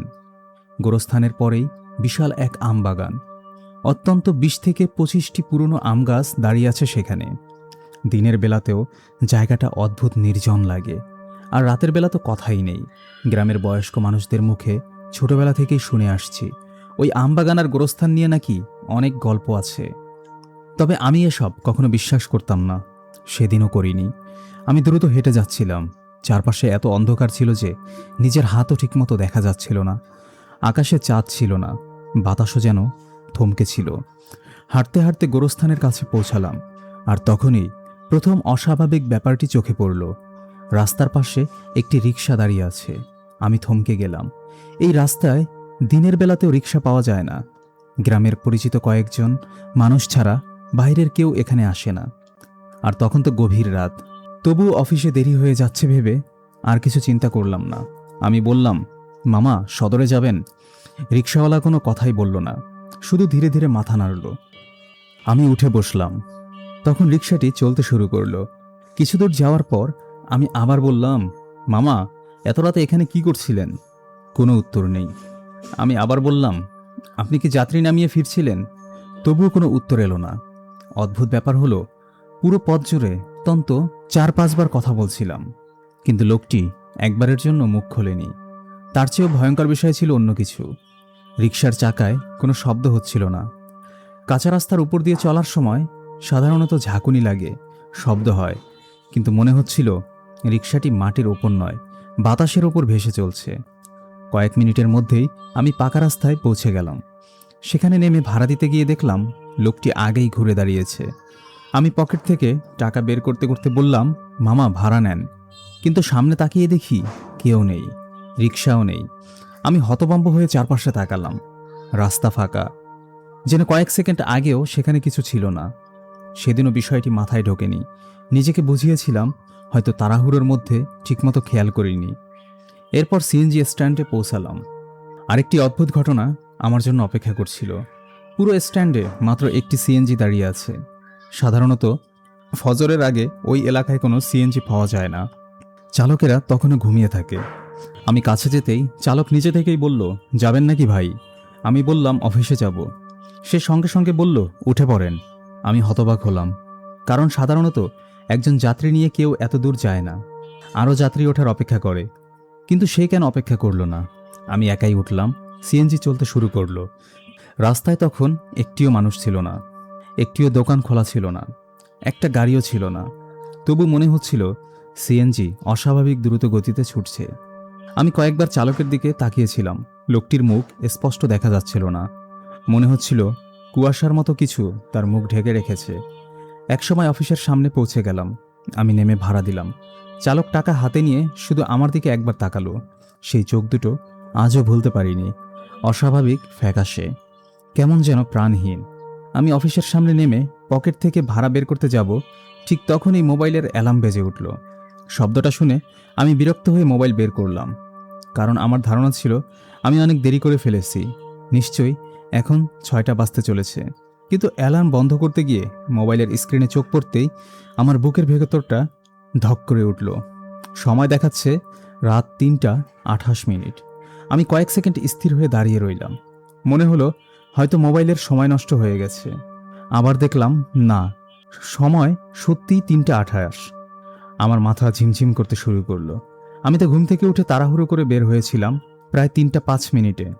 বাসা থেকে কাঁচা রাস্তা পার হয়ে পাকা রাস্তায় আসতে কমপক্ষে 10 মিনিট লাগে। তারপর রিক্সা, সিএনজি এবং দীর্ঘ পথ পাড়ি দিয়ে অফিসে পৌঁছাতে সাধারণত 55 মিনিট থেকে 1 ঘন্টা সময় লাগে। তাহলে আমি কিভাবে মাত্র 20 থেকে 22 মিনিটের মধ্যে অফিসের সামনে চলে এলাম? অসম্ভব। আমি কাঁপা হাতে আবার সময় দেখলাম, 3টা 29 মিনিট। চারপাশে তাকিয়ে হঠাৎ খেয়াল করলাম আরেকটি ভয়ঙ্কর বিষয়। অফিসের প্রধান গেট বন্ধ, পুরো এলাকা নিস্তব্ধ। গার্ড রুমে কোনো আলো নেই, কোনো নিরাপত্তা কর্মী নেই, কোনো শ্রমিক নেই, কারণ অফিস খোলার সময়ও তখন হয়নি। আমি ধীরে ধীরে রাস্তার দিকে তাকালাম। সেই সিএনজিতে করে এসেছিলাম সেটিও কোথাও নেই। রাস্তা সম্পূর্ণ ফাঁকা। মনে হচ্ছিল কয়েক সেকেন্ড আগেও সেখানে কিছু ছিল না। আমার বুকের ভেতর অজানা এক আতঙ্ক জমতে শুরু করলো। আমি গার্ডরুমের সামনেই বসে রইলাম। প্রায় 2 ঘন্টা পর প্রথম নিরাপত্তা কর্মী এসে উপস্থিত হলো। আমাকে দেখে সে বিস্মিত হয়ে বলল, শিবলু ভাই, এই সময় এখানে বসে আছেন কেন? আমি পুরো ঘটনাটা খুলে বললাম। লোকটি মনোযোগ দিয়ে সব শুনল। তারপর তার মুখের রং ধীরে ধীরে বদলে গেল। সে কিছুক্ষণ চুপ থেকে বলল, আপনি যে গোরস্থান আর আমবাগানের রাস্তা দিয়ে আসেন, ওই জায়গার ইতিহাস জানেন? আমি বললাম, না, তেমন কিছুই তো জানি না। সে নিচু গলায় বলল, অনেক বছর আগে ওই আমবাগানের কাছে এক রিকশাওয়ালা দুর্ঘটনায় মারা যায়। আর যেই জায়গা থেকে আপনি সিএনজি পেয়েছিলেন, সেখানে এক সিএনজি চালক হঠাৎ অসুস্থ হয়ে মারা গিয়েছিল। এলাকার বয়স্ক মানুষজন বলে, গভীর রাতের শেষ প্রহরে মাঝে মাঝে কিছু মানুষ নাকি তাদের দেখতে পায়। আমি কথাগুলো শুনে হাসার চেষ্টা করলাম, কিন্তু তখনই আমার শরীরের সমস্ত রক্ত যেন হিম হয়ে গেল। কারণ পকেটে হাত দিতেই বুঝতে পারলাম রিক্সা আর সিএনজির ভাড়া দেওয়ার জন্য যে টাকাগুলো আলাদা করে রেখেছিলাম, সেগুলো এখনও আগের মতোই রয়েছে। একটি টাকাও খরচ হয়নি। আর তখনই আমার মনে পড়ল আরও ভয়ঙ্কর একটি বিষয়। আমি রিক্সাওয়ালাকে বহুবার প্রশ্ন করেছিলাম, সে একবার উত্তর দেয়নি। সিএনজি চালকও পুরো পথ জুড়ে একটি কথাও বলেনি। আর সবচেয়ে বড় কথা, যেখানে পৌঁছাতে অত্যন্ত 1 ঘন্টা সময় লাগে, সেখানে আমি পৌঁছে গিয়েছিলাম মাত্র 20 মিনিটে। সেদিন আসলে আমি কার গাড়িতে চড়েছিলাম? আজও সেই প্রশ্নের উত্তর খুঁজে পাইনি। তো এই ছিল ঘটনা। সুপ্রিয় দর্শক, আমাদের আজকের এপিসোডটি আপনাদের কেমন লাগলো? যদি ভালো লেগে থাকে তাহলে অবশ্যই কমেন্ট করে জানাবেন। এই চ্যানেলে আমরা প্রতিদিন রাত 10টায় নিয়ে আসব নতুন নতুন সব সত্যিকারের ভয়ের ঘটনা। আর এমন ঘটনা যদি আপনাদের কাছে ভালো লাগে তাহলে অবশ্যই এই চ্যানেলটি সাবস্ক্রাইব করে রাখবেন। আরও একটা বিষয় আপনাদেরকে জানিয়ে রাখছি, যদি আপনাদের সাথে কোনো ভয়ের ঘটনা ঘটে থাকে অথবা আপনাদের পরিচিত জনদের সাথে কোনো ভয়ের ঘটনা থাকে, তাহলে সেগুলো এই চ্যানেলে প্রচার করার জন্য আপনারা আমাদেরকে লিখে পাঠাতে পারেন। আমরা অবশ্যই আপনাদের ঘটনাগুলো সুন্দরভাবে এই চ্যানেলে প্রকাশ করব। তাহলে দেখা হবে আগামী পর্বে। ততদিন পর্যন্ত সবাই ভালো থাকুন, সুস্থ থাকুন আর নিরাপদে থাকুন।